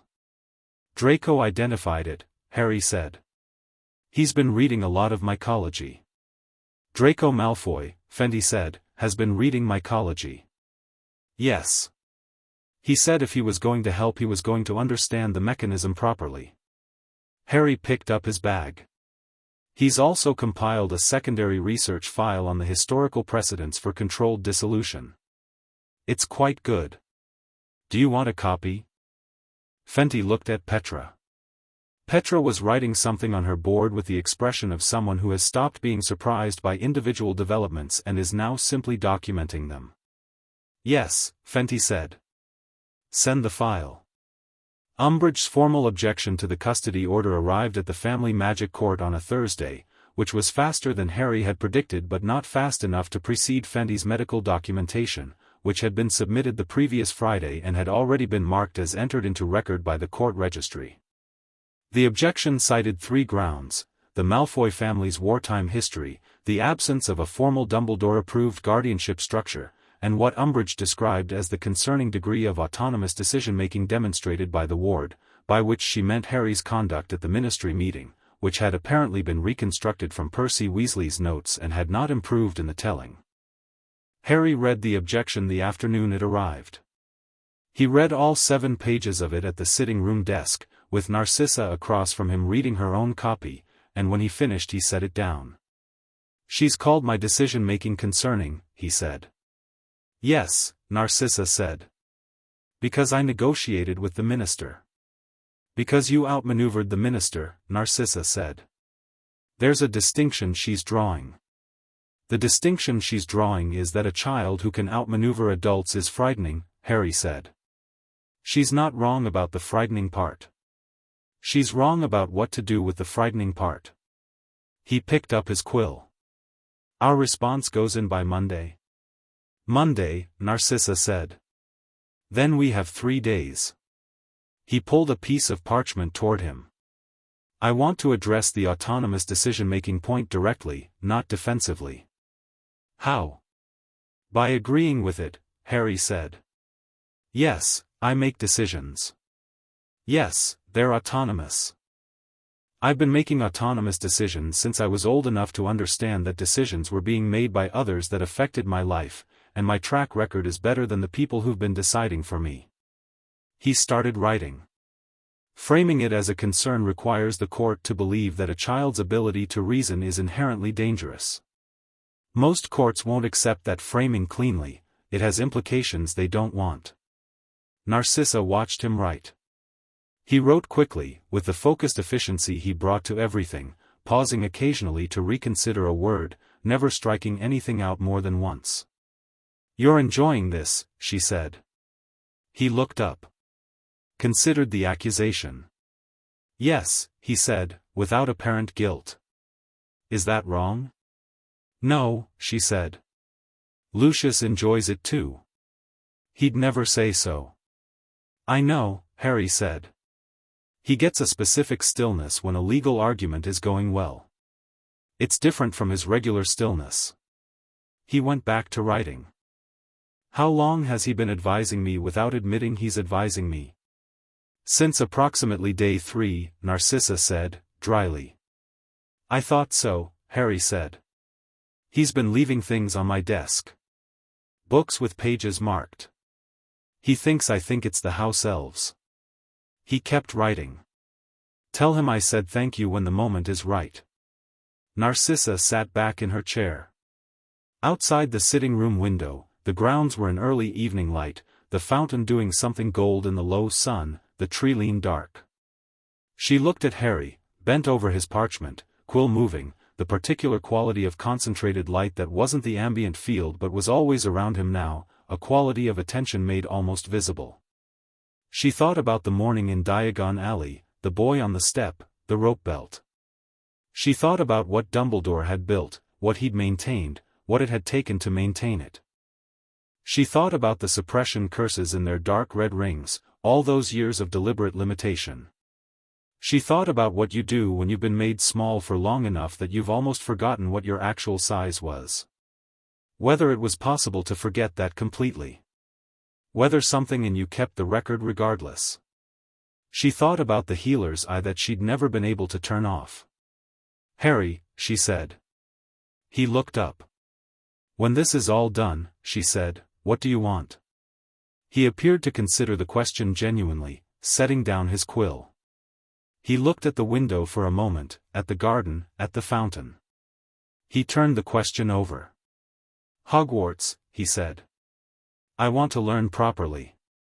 With a wand, in classes, with a pause. With all of it. The whole thing." He looked back at her. "And I want to know everyone who my parents knew. The ones still alive. I want to understand what they were like from people who actually knew them, not from a war narrative." He looked at his notes. "And I want to make sure that when Voldemort comes back, because he will, the fragment dissolution will accelerate his timeline, I want to make sure that I'm the one who ends it, not because the prophecy says so, but because I'm going to be the best equipped to, and that's the most practical reason." "That's not everything you want," Narcissa said. He looked at her. He looked at her with the full attention, and then he looked at the door, beyond which the manor existed with its complicated people and its 37 known rooms, and something in his face did something that was not the cataloging expression, not the strategic one.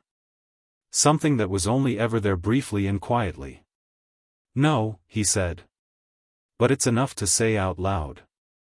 She nodded.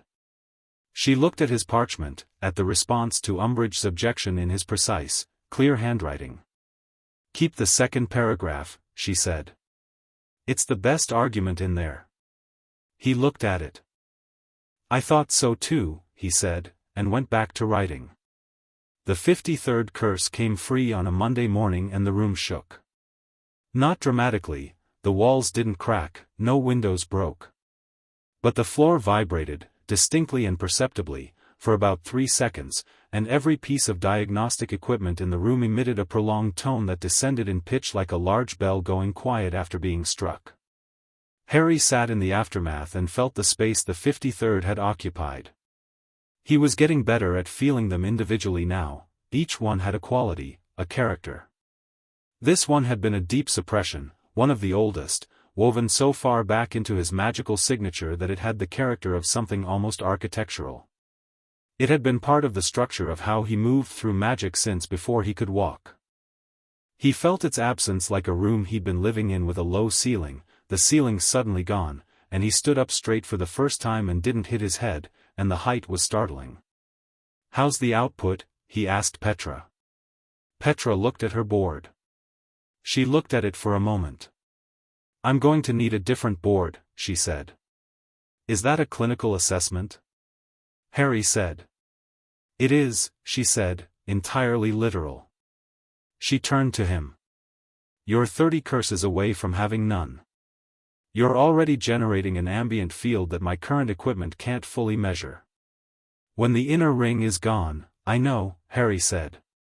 Asante's protocol, she said, requires you to bring your full output to a focused point. The control work you've been doing is, she stopped. You've been doing the mold work for 3 weeks. Yes. Show me, she said. He held out his hand, palm up. He brought his focus to the point in his palm. The shimmer resolved to a lens, the lens resolved to a point, the point became something that Petra would later describe in her notes as a controlled compression of ambient magic to a specificity of approximately 2 mm, sustained for 40 seconds without drift or fluctuation. He let it go. Draco's mycology file was very useful, Harry said. Petra wrote something down and didn't look up. The inner ring. 30 curses. And then we attempt the fragment dissolution. Yes, Harry said. Are you afraid? She asked. It wasn't standard clinical language. She asked it the way people ask things they actually wanted to know. Harry considered. No, he said. I've had something of his in me my whole life.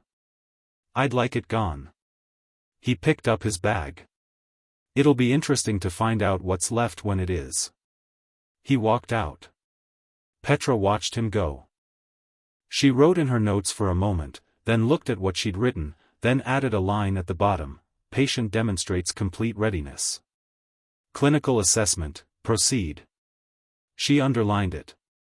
The night before the 47th session, the one that would clear the last of the middle ring, Harry sat on the window seat in his room in the dark, not reading, just looking at the grounds. The storm from 3 weeks ago had given way to clear weather and the grounds were silver with moonlight, the fountain still, the garden organized and quiet. In the tree-line, he could see them, 2 thestrals tonight, moving between the shadows with their angular grace, wings folded, their dark shapes more visible than they should have been against the trees. He watched them for a while. He thought about his parents, Lily, who had been a very gifted witch, who had argued with Dumbledore and been right usually. James, who he knew almost nothing about yet but would, because he'd decided to make it his business to find out. He thought about Godric's Hollow and a night he couldn't remember but that had left its record in his forehead and his blood and the tether structure turning in that lit model. He thought about the fragment, the piece of something that had never been his, that had been sitting in him for 6 years, that would be gone in a matter of days, and what he would feel when it was. He thought about Narcissa in Diagon Alley, revising that clause in the custody petition. He thought about Draco with his mycology texts and his secondary research file, asking what do you need me to do with the simple directness of someone who has made a decision and is implementing it. He thought about Lucius and his restricted library and his careful, oblique advice and the books left on desks by people who weren't ready to admit they were leaving them. He thought about what he wanted, the part he hadn't said out loud. Outside, one of the thestrals looked up toward the window and seemed, for a moment, to meet his eyes, though that might have been the moonlight and the distance conspiring. Harry put his hand flat against the glass. The glass was cold and the night was enormous and tomorrow they would finish the middle ring, and the day after that they would rest, and the day after that they would begin the inner ring, and somewhere at the end of all of this was a dissolution, and after the dissolution, he didn't know exactly. And for once, for just this moment in the dark with the thestrals and the moonlit garden, he let himself not know and didn't immediately reach for the plan. It was a short moment. He was 7 years old and had been building plans since he could think, and the habit was deeply established. But it was a moment. Then he took his hand off the glass and went to bed. Chapter 6, The Shape of a Life. The last 7 curses of the middle ring came off over 3 sessions, and by the time Fenty called the final middle ring session complete, the monitoring board that Petra had built to replace the original monitoring board had also been replaced, and the third one was already showing numbers that Petra described in her notes as requiring philosophical rather than clinical consideration. Harry stood up from the mat after the 63rd curse dissolved and the room lit up, properly lit up, every surface, the kind of illumination that had no source you could point to, and then settled back to normal over the course of about 30 seconds, and the first thing he said was, "Tomorrow?" 2 rest days, Fenty said. 1. 2, Harry. 1 full rest day and then a half session, Harry said. 3 curses. Slow pace. We assess the response and decide from there. Fenty looked at him. She'd been doing this longer now, the direct look that was clinical assessment overlaid with something that had developed beyond clinical, and he looked back at her with the steady patience of someone who has made a reasonable proposal and will wait for it to be considered properly. 1 full rest day, she said. Then we reassess the plan. Yes, Harry said. That's what I said. Draco made the surprised into laughing sound from his corner. The rest day was a Sunday, and Harry spent the morning in the restricted library with Lucius's blood magic treatise and Asante's notebook both open, cross-referencing the dissolution framework against the theoretical literature on fragment anchoring with the specific focus of someone completing final preparations rather than still learning. His notes at this point occupied 4 separate parchments, annotated in his small, precise handwriting with occasional insertions in Draco's slightly larger, more angular hand, and 2 sections that had been flagged with comments in what Harry had come to recognize as Lucius's script, left on the desk, as usual, without acknowledgement.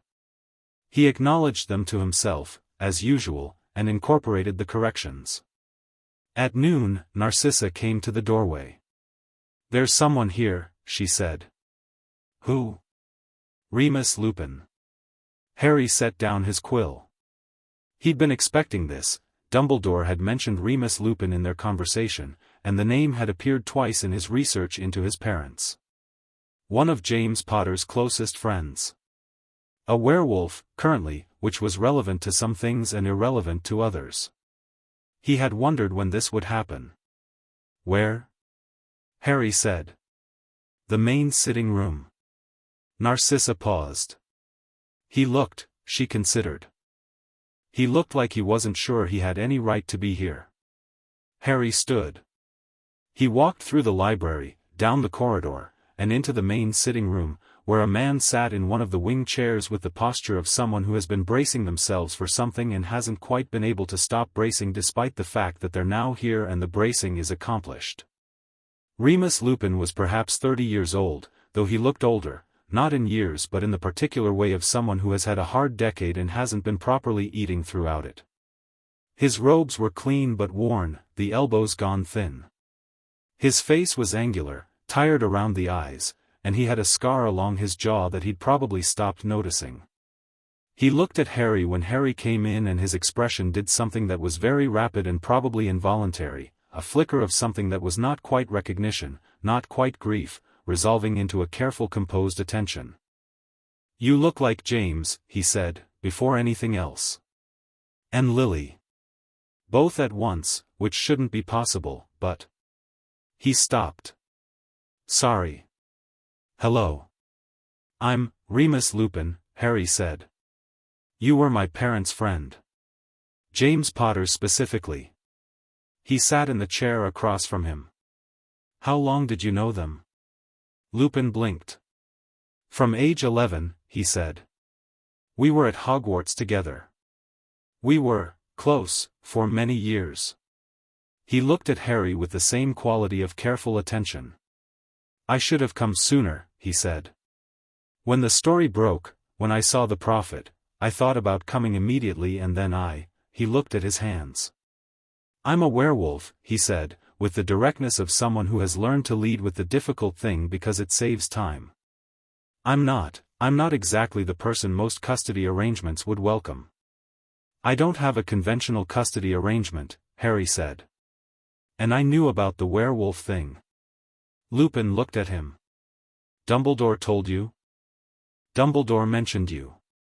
The werewolf piece I found in my research. There are records of the Wolfsbane license applications in the Ministry Registry that are public information." He paused. "Are you taking Wolfsbane currently?"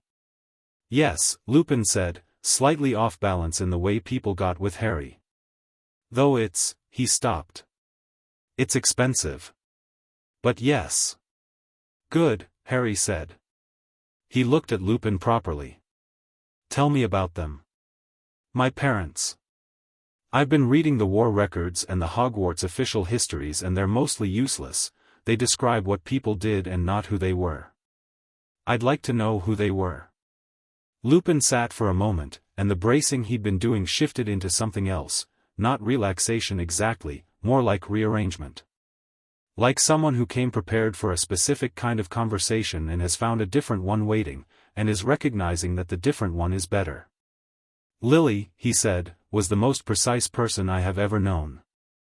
Not cold, precise. She had an opinion about everything and could explain exactly why she held it, and she was wrong maybe twice in 7 years, which I say as someone who argued with her constantly. He smiled briefly, the particular smile of someone accessing a good memory from distance. James was the opposite, completely instinctive. He made decisions the way some people breathe, without working them out, and he was right about as often as Lily was, which made no logical sense and drove her mad. His voice had settled into the rhythm of someone who has told versions of these stories before and is finding this particular telling different in a way he's still locating. Together they were effective. They balanced each other perfectly, which sounds like a cliché but it was just literally true. Did they argue? Harry asked. Constantly, Lupin said. About everything. James thought Lily was overcautious and Lily thought James had no concept of consequence, and they were both right about the other, and it never stopped them working together. Harry listened. He listened the way he read, complete, collecting, not filling the space. Lupin talked for almost an hour, and as he went the tired quality around his eyes did something, not disappeared, couldn't disappear, but changed in character, became the tiredness of someone doing something genuinely important rather than someone enduring. He described James's specific charm, not Lucius's cultivated composure or Dumbledore's managed warmth but an authentic, reflexive generosity that made people feel they'd been his friend for years within minutes. He described Lily's anger, which was specific and precise and went somewhere rather than simply happening. He described Godric's Hollow and the last year of the war and the way the four of them, Lupin, James, Lily, Sirius, had kept finding small ridiculous things to laugh about because the alternative was not sustainable. Sirius, Harry said, when the name came up. Sirius Black. Lupin's expression changed. Yes, he said, carefully. He's in Azkaban. Yes. For betraying my parents to Voldemort. Lupin was quiet for a moment. The quality of the quiet was specific. That's what the records say, he said. Harry looked at him. Is it what you believe? Another quiet. This one was longer, and what it contained was complicated, the kind of complicated that had been living in a person for 6 years unresolved and was not going to be simple to express. I believed it, Lupin said finally. For a long time. Because the alternative, he stopped. The alternative required me to have been wrong about someone I knew as well as I've ever known anyone, and I didn't have the courage to examine it properly. He looked at Harry. Recently I have been examining it. More carefully than I was. And I'm less certain. Harry looked at him steadily. Then that's something we'll look at, he said. Harry, when the treatment is done, Harry said. In the order of priority, it's after the curses and the fragment. But it's before Hogwarts. He looked at his hands. If Sirius Black is in Azkaban for something he didn't do, he paused. That's the kind of thing that makes me angry in the way that requires action rather than just acknowledgement. Lupin looked at this 7-year-old boy who had grown up in a cupboard and was sitting in Malfoy Manor's main sitting room discussing wrongful imprisonment in terms of priority management, and his face did something complicated. You're very like her, he said, quietly. Lily. When she'd decided something was wrong.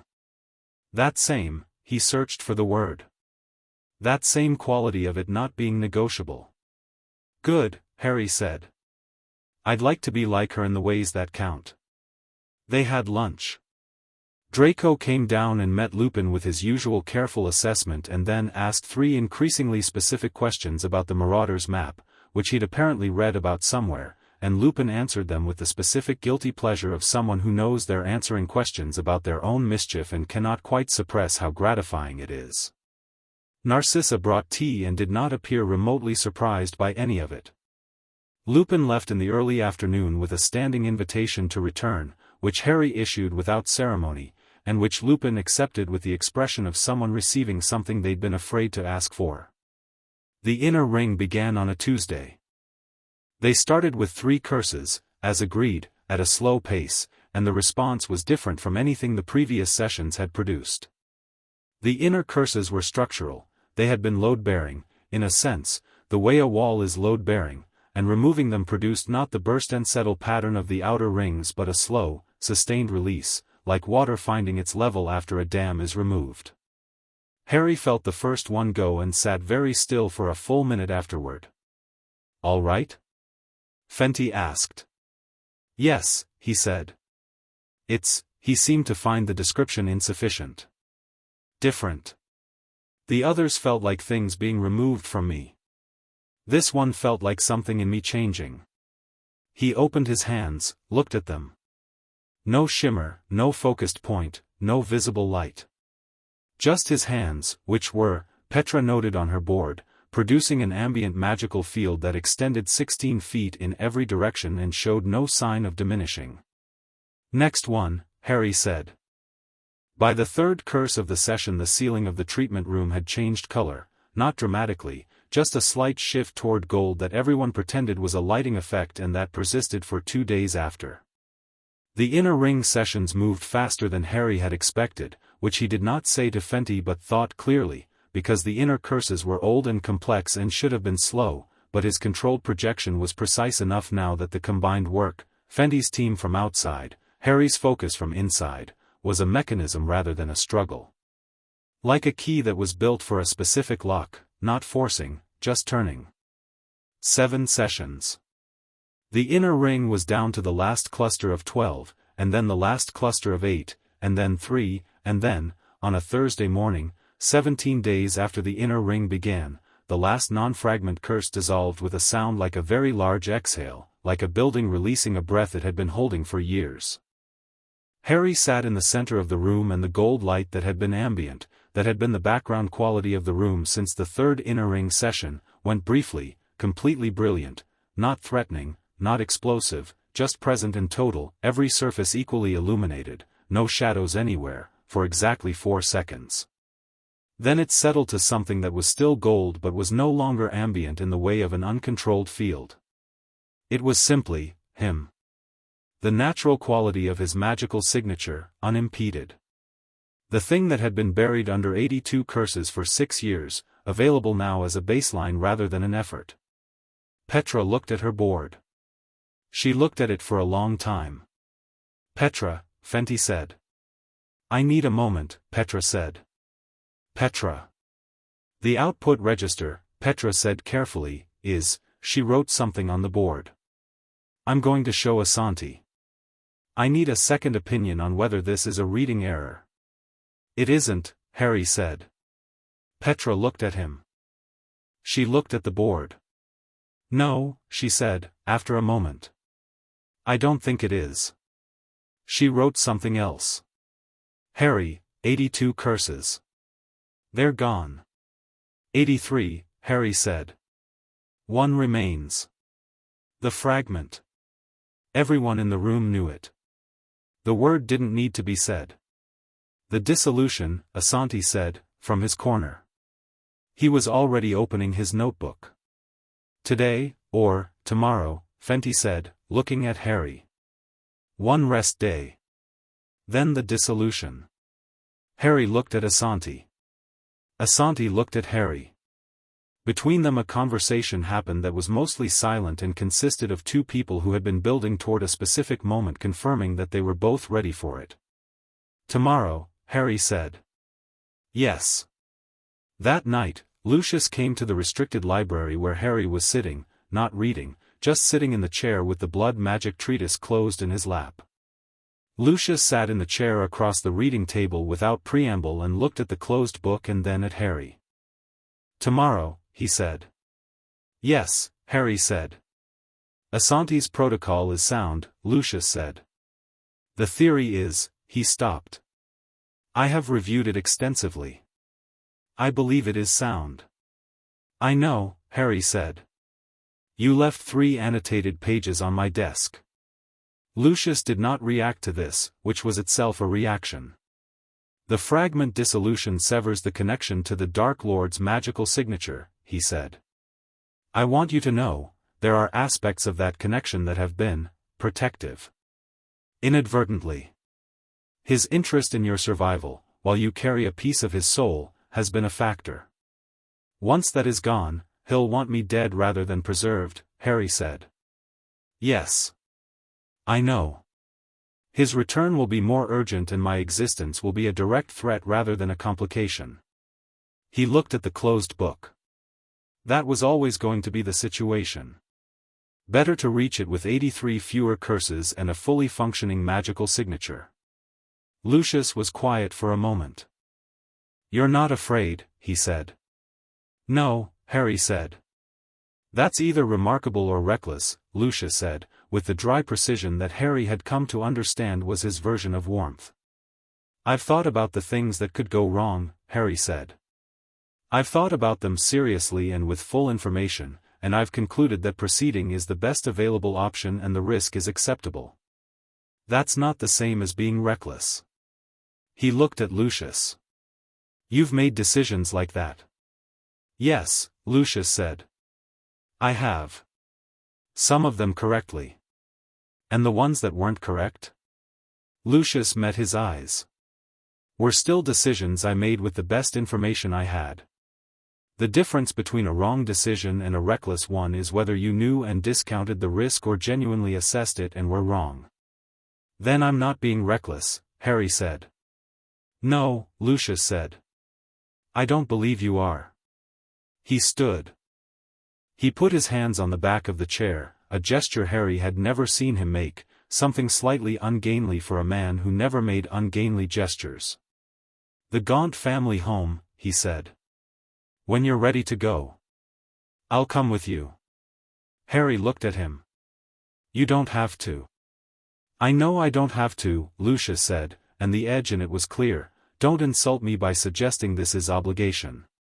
Harry received this correctly. "Thank you," Harry said. Lucius nodded. He walked to the door. He stopped there, with his hand on the frame, and said, without turning around, "Your mother's family magic, the protection she left in your blood. Asante's protocol relies on it as the binding agent for the dissolution. I want you to know I believe it will hold." He left without waiting for a response. Harry sat with this for a moment. Then he put the blood magic treatise on the shelf and went to bed, and slept without difficulty, which surprised him and didn't. The dissolution room was the same room they'd done every session in. Fenty had cleared it more completely than usual, no monitoring board, no chairs, no unnecessary equipment. Just the mat, the reinforced ceiling, the window with its view of the hospital courtyard and the confused evening primrose below. Asante stood at the northern point of the room. Fenty at the south. 2 other healers at east and west, positioned to provide containment if anything moved outward unexpectedly. They were there as support, not as the primary mechanism. The primary mechanism was Harry. Draco was at the door. He'd made the argument for being in the room and it had been denied on the grounds that the fragment dissolution could produce externally hazardous effects, and he'd said that was fine. He'd stand at the door, and nobody had told him not to, so there he was. Narcissa was beside him. Lucius had come. He stood slightly behind Narcissa with his hands clasped in front of him in the indoor posture, but differently from the entrance hall, not braced, just present. Harry sat on the mat in the center of the room. He sat for a moment with his eyes closed, getting familiar with the space, the quality of the air, the ambient temperature, the particular characteristic of a room that had been used for healing for months and carried that history in its walls. He had learned to read spaces over the past weeks, the way he'd always read people. That constant environmental attention now extended to include the physical world more precisely than it had before. He found the fragment. It was not difficult to find, now that everything else was gone. It had the same quality it had always had, not his, the fundamental not hisness of it, like finding someone else's handwriting in a book you thought you wrote. Cold where his magic was warm. Angular where his was not. It sat in a deep interior space that he didn't have a word for, dense and structured and very old. He'd been thinking about this moment for weeks. He'd rehearsed the approach in Asante's framework 100 times, practiced the precision on the greenhouse mold, built the theoretical understanding until it was as natural as walking. He knew what to do. He brought his focus to the point. The room lit up, not the ambient gold of the past weeks but something more directed, more internal, visible to everyone in the room as a brightening in Harry specifically, a concentrated quality of light that came from him rather than from him. Asante checked his notebook. Fenty watched the space around Harry with her wand at a passive monitoring position. Harry found the edge of the fragment's anchoring structure, the outermost tether, the first of the connection points. He brought the focused projection to it with the precision of someone who has done this 10,000 times in practice and not once in reality, and the gap between those two things was a thin wire stretched over enormous distance, and he walked it without looking down. The first tether dissolved. The sensation was, he had no preparation for the sensation, because the greenhouse mold had been nothing compared to this.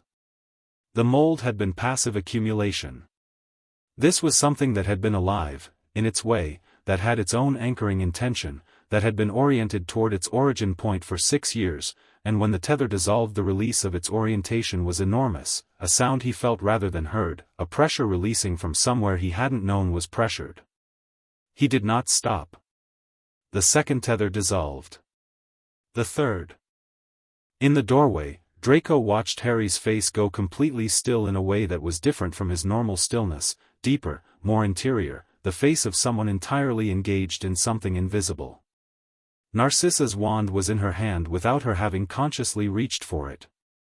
The fragment itself, the cold, not his, angular thing at the center, Harry reached it with his focused projection and held there for a moment, not moving, just present. Looking at it from the inside. It pushed back. Not with violence, but with intention. The fragment had the character of something that had a destination. It had been oriented toward Voldemort for 6 years, pulled toward him, anchored away from him only by the accident of its creation and the blood wards of Privet Drive. It wanted, in the blind way of dark magic, to return to its origin. Harry held his projection steady against this. He held it with the quality of attention he'd learned from the wandless primer, the river bank rather than the pushing water approach, directing rather than forcing, and he felt the fragment's intention meet his and find no purchase, because Harry was not a surface things could find purchase on unless he allowed it. He thought about his mother, briefly. The warmth that Asante had described, the protective magic in his blood, the one that had been the binding agent all along, the one that had redirected the killing curse, the one that had been there longer than any of the 82 curses, older than everything, woven into him before he could breathe. He felt it. He'd felt it before, in sessions, when the gold deepest in his core was visible, that pulse that had been steady through everything, but now without the curses, without any interference, without anything between him and it, he felt it properly, and it was warm, and it was precise, and it was absolutely certain in the way of something that does not require effort because it simply is. He used it. The dissolution was not an explosion. It was not dramatic in any visible way. It was a careful, directed, precise dismantling, Asante's framework applied with a precision that Asante would later describe in his published work as exceeding the theoretical optimum by a factor he could not have predicted, and the fragment came apart layer by layer, each layer releasing with a sound like the greenhouse mold, like something cellular dissolving, returning to its constituent elements, becoming nothing in particular. It took 4 minutes. When it was done, Harry sat in the center of the room in the gold light and felt the absence of the fragment with the same quality he'd felt each individual curse, the space it left, different from surrounding space, unmistakable. But this space was different from the others. The others had been gaps, places where there had been interference and now wasn't. This was different. This was clean. The word that came to him was clean, in the way of a room that has been cleared of everything that shouldn't be there and is now simply what it was always meant to be. He opened his eyes. The room was very bright. Done? Asante asked, from the northern point. Done, Harry said. Fenty let out a breath that she'd clearly been holding for some time. She walked to Harry and ran the same diagnostic she'd run on his first day in this hospital, months ago, the same looping movements, the same deep-spectrum assessment. The light that came was gold, entirely and completely gold, no dark red, no black, no angular, not his quality anywhere. And the depth reading. Petra, from the door, because she'd arrived at some point during the dissolution, looked at the reading and then looked at Harry and then looked at the reading and said, very quietly, "There's no notation for this." "Make one," Harry said. Voldemort felt it. Not in any way that was visible to anyone in that room, not in any way that left a trace in the physical world, but across whatever distance separated his diminished, fragmented existence from the world he was trying to return to, the loss registered. The accidental Horcrux dissolved. The connection point severed. And the awareness that moved through him in response was not grief. Voldemort did not grieve, but something that functioned like it. A recognition. A repositioning. And behind that, with the cold precision that had always characterized him at his most dangerous, purpose. He was coming back. He had always been coming back. But now there was a variable he hadn't fully accounted for, and variables required management, and the boy was considerably less managed than he had believed, and this changed things. None of this was Harry's problem today. It would become his problem, later, and he knew it, and he had already started preparing for it. Today it was enough that the fragment was gone. The family magic court hearing happened on a clear morning in September, 2 weeks after the dissolution, and it lasted 45 minutes. Umbridge's objection was read into the record and addressed point by Narcissa's solicitor, who was a small, quick woman named Harriet Fawcett who had reviewed Harry's suggested revisions to the response and incorporated all of them without comment, which Harry had taken as professional acknowledgement. The medical documentation Fenty had submitted was entered into record. Asante's professional assessment of Harry's treatment and prognosis was read aloud, and several members of the court's oversight panel made notes while it was read. The panel's questions were mostly procedural and were answered procedurally. At one point, the lead magistrate looked directly at Harry and said, "Mr. Potter, you're free to speak if you'd like to address the court." Harry stood. "The temporary custodial order has been appropriate and beneficial," he said. "The medical treatment that required it is complete. I would like to request the order be extended to permanent guardianship, on the understanding that this is a family structure I've chosen rather than one that's been arranged for me, and that the choice is fully informed." The magistrate looked at him. "You're 7 years old, Mr. Potter. The court determines guardianship." "Yes," Harry said. "I know. I'm not claiming otherwise. I'm providing information relevant to the court's determination." He paused. "It's exactly the kind of autonomous decision-making that Undersecretary Umbridge's objection found concerning. I want the court to assess it directly rather than through her framing." The magistrate looked at her colleagues. 2 of them were making notes. One of them appeared to be suppressing a smile. "Thank you, Mr. Potter," the magistrate said. "You may sit." He sat. Narcissa, beside him, did not look at him. But she put her hand briefly on the table between them in the particular way of someone who is not reaching for your hand but is making it available. Harry put his hand on the table too, next to hers. The court granted permanent guardianship to Narcissa Malfoy, with Lucius Malfoy noted as co-resident, subject to annual review until Harry reached majority. It dismissed Umbridge's objection on all 3 grounds. It noted in its summary that the medical outcome of the treatment was, in the court's assessment, a matter of considerable significance to the wider wizarding community and a credit to all parties involved in the process. Harry read this line twice. He thought it was slightly more generous than accurate, but he appreciated the intent. Outside the court building, the September morning was doing something golden and specific, the particular quality of early autumn that makes everything look slightly more deliberate than it normally does. Draco was waiting on the steps. He'd been told to wait outside and had done so without argument, which had required considerable effort and which Harry noted. Lucius stood beside him in the outdoor version of his composed posture. "Well?" Draco said. "Permanent," Harry said. Draco's expression moved through something and arrived at relief, which he then moved past quickly in the direction of composure. "Obviously," he said. "The objection had 3 grounds and all 3 were, Draco," Harry said. "Yes? It's fine to just be glad about it." Draco looked at him. Looked at the building. Looked at his father and mother and back at Harry. Then he said, "Yes. All right. I am," and meant it simply, and Harry received it the same way. Lucius was quiet for a moment, in the way of someone who is processing something and doing so internally, which was his consistent approach. Then he said, "The little Hangleton location. I've drawn up the ward configurations. We should plan the timing carefully. Equinox is in 3 weeks, and the wards on the Gaunt property have a tidal quality that makes removal easier at certain phases." "I've been reading about that," Harry said. "The tidal ward configurations on dark family properties. Asante sent me an appendix from a paper he's publishing next year." Lucius looked at him. "He sent you unpublished research?" "He said it was relevant," Harry said.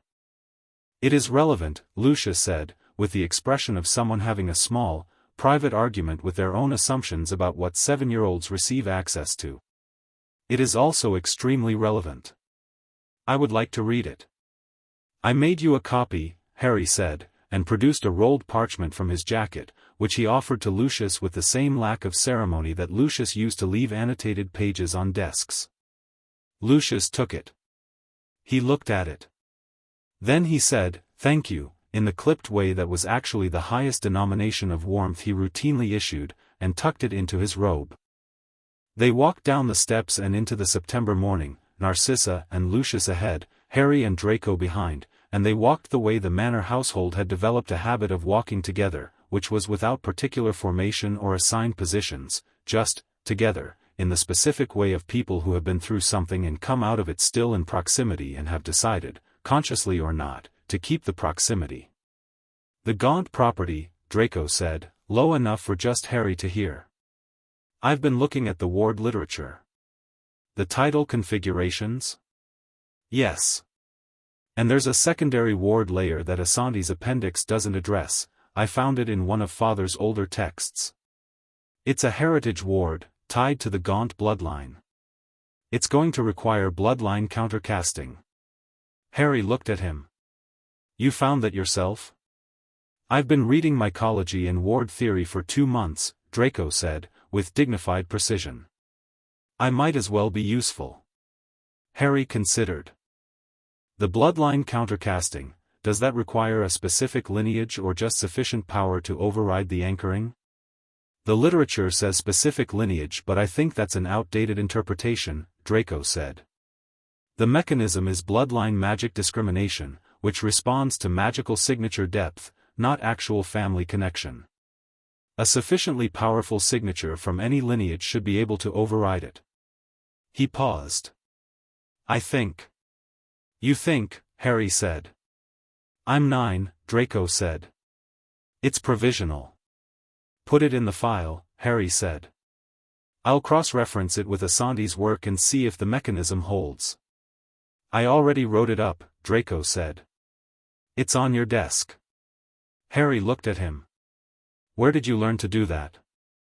"I grew up watching my father," Draco said. "He leaves things on desks constantly." "He does," Harry agreed. Draco hesitated. "He's different. Since you've been here." "I don't know if I've noticed," Harry said. "He's thinking about things he's been not thinking about for years," Draco said. "I can tell." He gets a specific look. He's a person who made bad choices inside an ideology that gave him permission to not examine them, Harry said.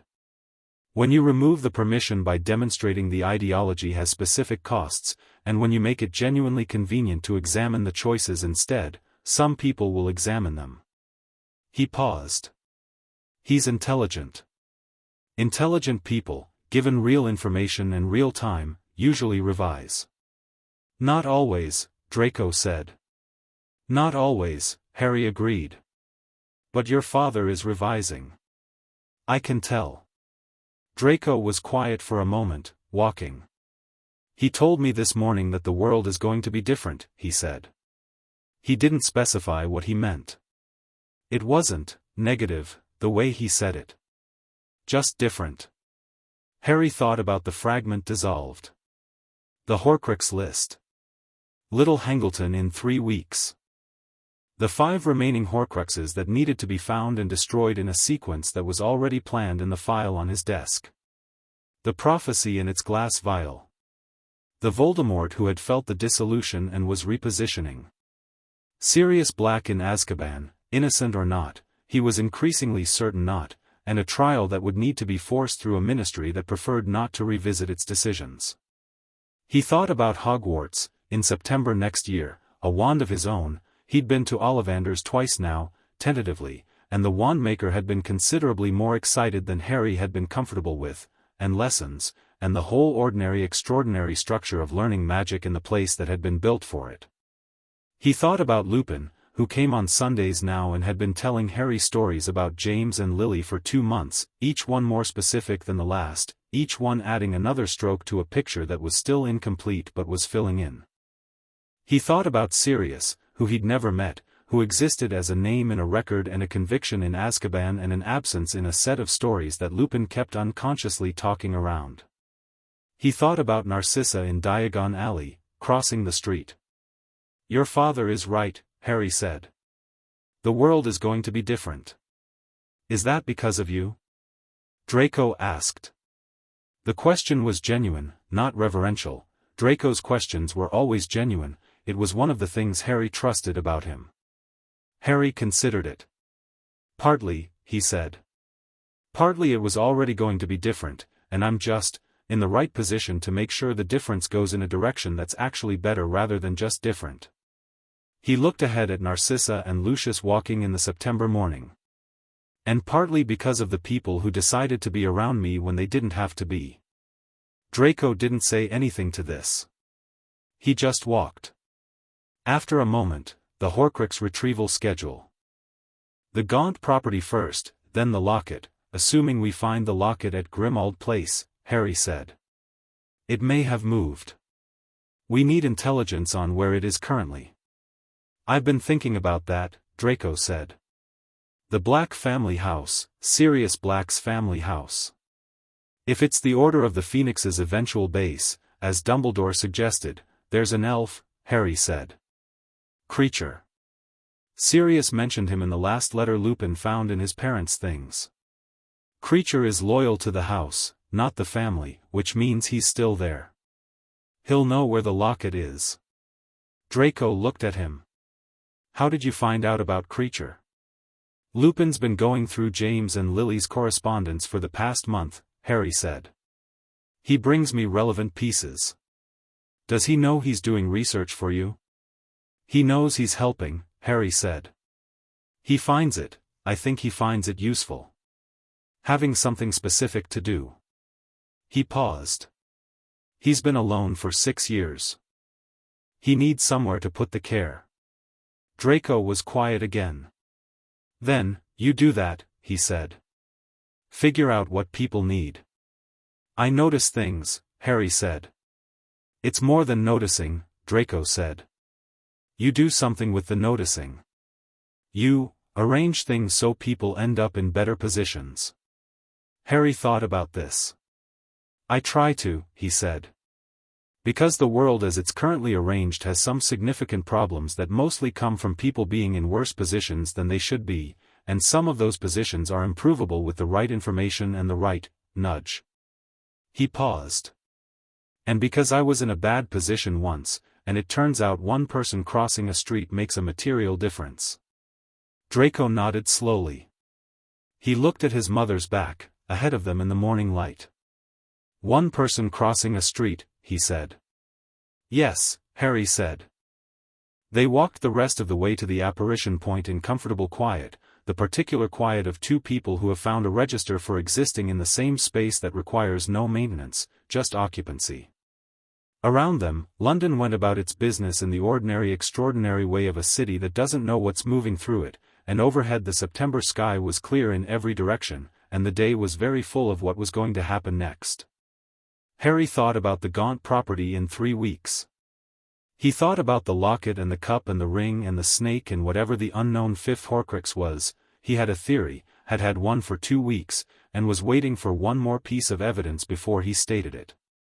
He thought about the end of this, whatever the end looked like, and found he could not fully picture it, which was interesting because he could usually picture the ends of things. He decided that was fine.